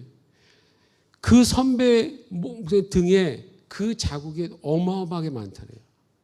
이분이 LA 청부 살인업자였는데 회심하고 거기로 가갖고 계속 거기서 그 사역을 하시는 거예요. 이런 얘기를 딱 들으니까 제가 그때 생명을 드린다라는 게 저거겠구나. 나는 저렇게 하자. 그래서 그때 제가 하나님 나 그럼 선교사 할게요 하고 이렇게 결정을 했던 거예요. 받았으니까 나도 뭘 드릴 게 있어야 되는데 무슨 제가 돈으로 드리겠어요? 뭘 드리겠어요? 그러면 내 생명을 가지세요. 이렇게 해서 이제 저는 이제 사역자의 길이 시작된 거예요. 여러분 신뢰라는 거는 그런 거예요. 받은 게 있어야 되는 거예요. 받은 게 없는데 어떻게 신뢰관계가 생겨요? 이건 상식이에요, 상식. 근데 하나님이 진실은 뭐냐? 자기 아들을 나를 위해서 주시려고 나를 살리려고 자기 아들을 십자가에 못을 박아서 희생을 시켰다는 거예요. 자기 아들을. 아니 이런 식의 구원 방법이 어디 있어요 도대체? 대부분 종교 구원은 당신이 뭘 잘해라. 이 정도 수준은 돼야 된다. 이렇게 막연한 추측으로 기준을 정해놓지만 기준이 없는 거예요. 기준이. 예수 그리스도 내가 이 일을 했으니 내가 이 희생을 보여줬으니 이거를 너 받아주지 않을래? 이렇게 얘기하시는 거예요. 이 이야기가 다 어디에 나와요? 성경에. 이런 스토리가 지금 이 역사적인 기록이 성경에 기록되어 있는 거라니까요. 이거를 사실로 그대로 믿는 거예요. 믿는 거. 신뢰하는 거예요.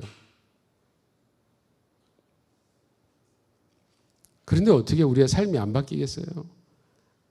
급진적으로 바뀌진 않지만 그래도 하나하나 건드려 가시면서 결국은 예수님 닮도록까지 인도하시겠죠. 성경이 그걸 증거하는데. 그래서 우리 오늘 오전 시간은 다른 건 모르셔도 왜 우리가 성경을 제대로 이해하는가? 성경이 그렇게 기록되어 있으니까. 이런 식의 의도를 담고 이 어마어마한 사랑을 우리에게 전해주고자 하려고 하는 거니까입니다.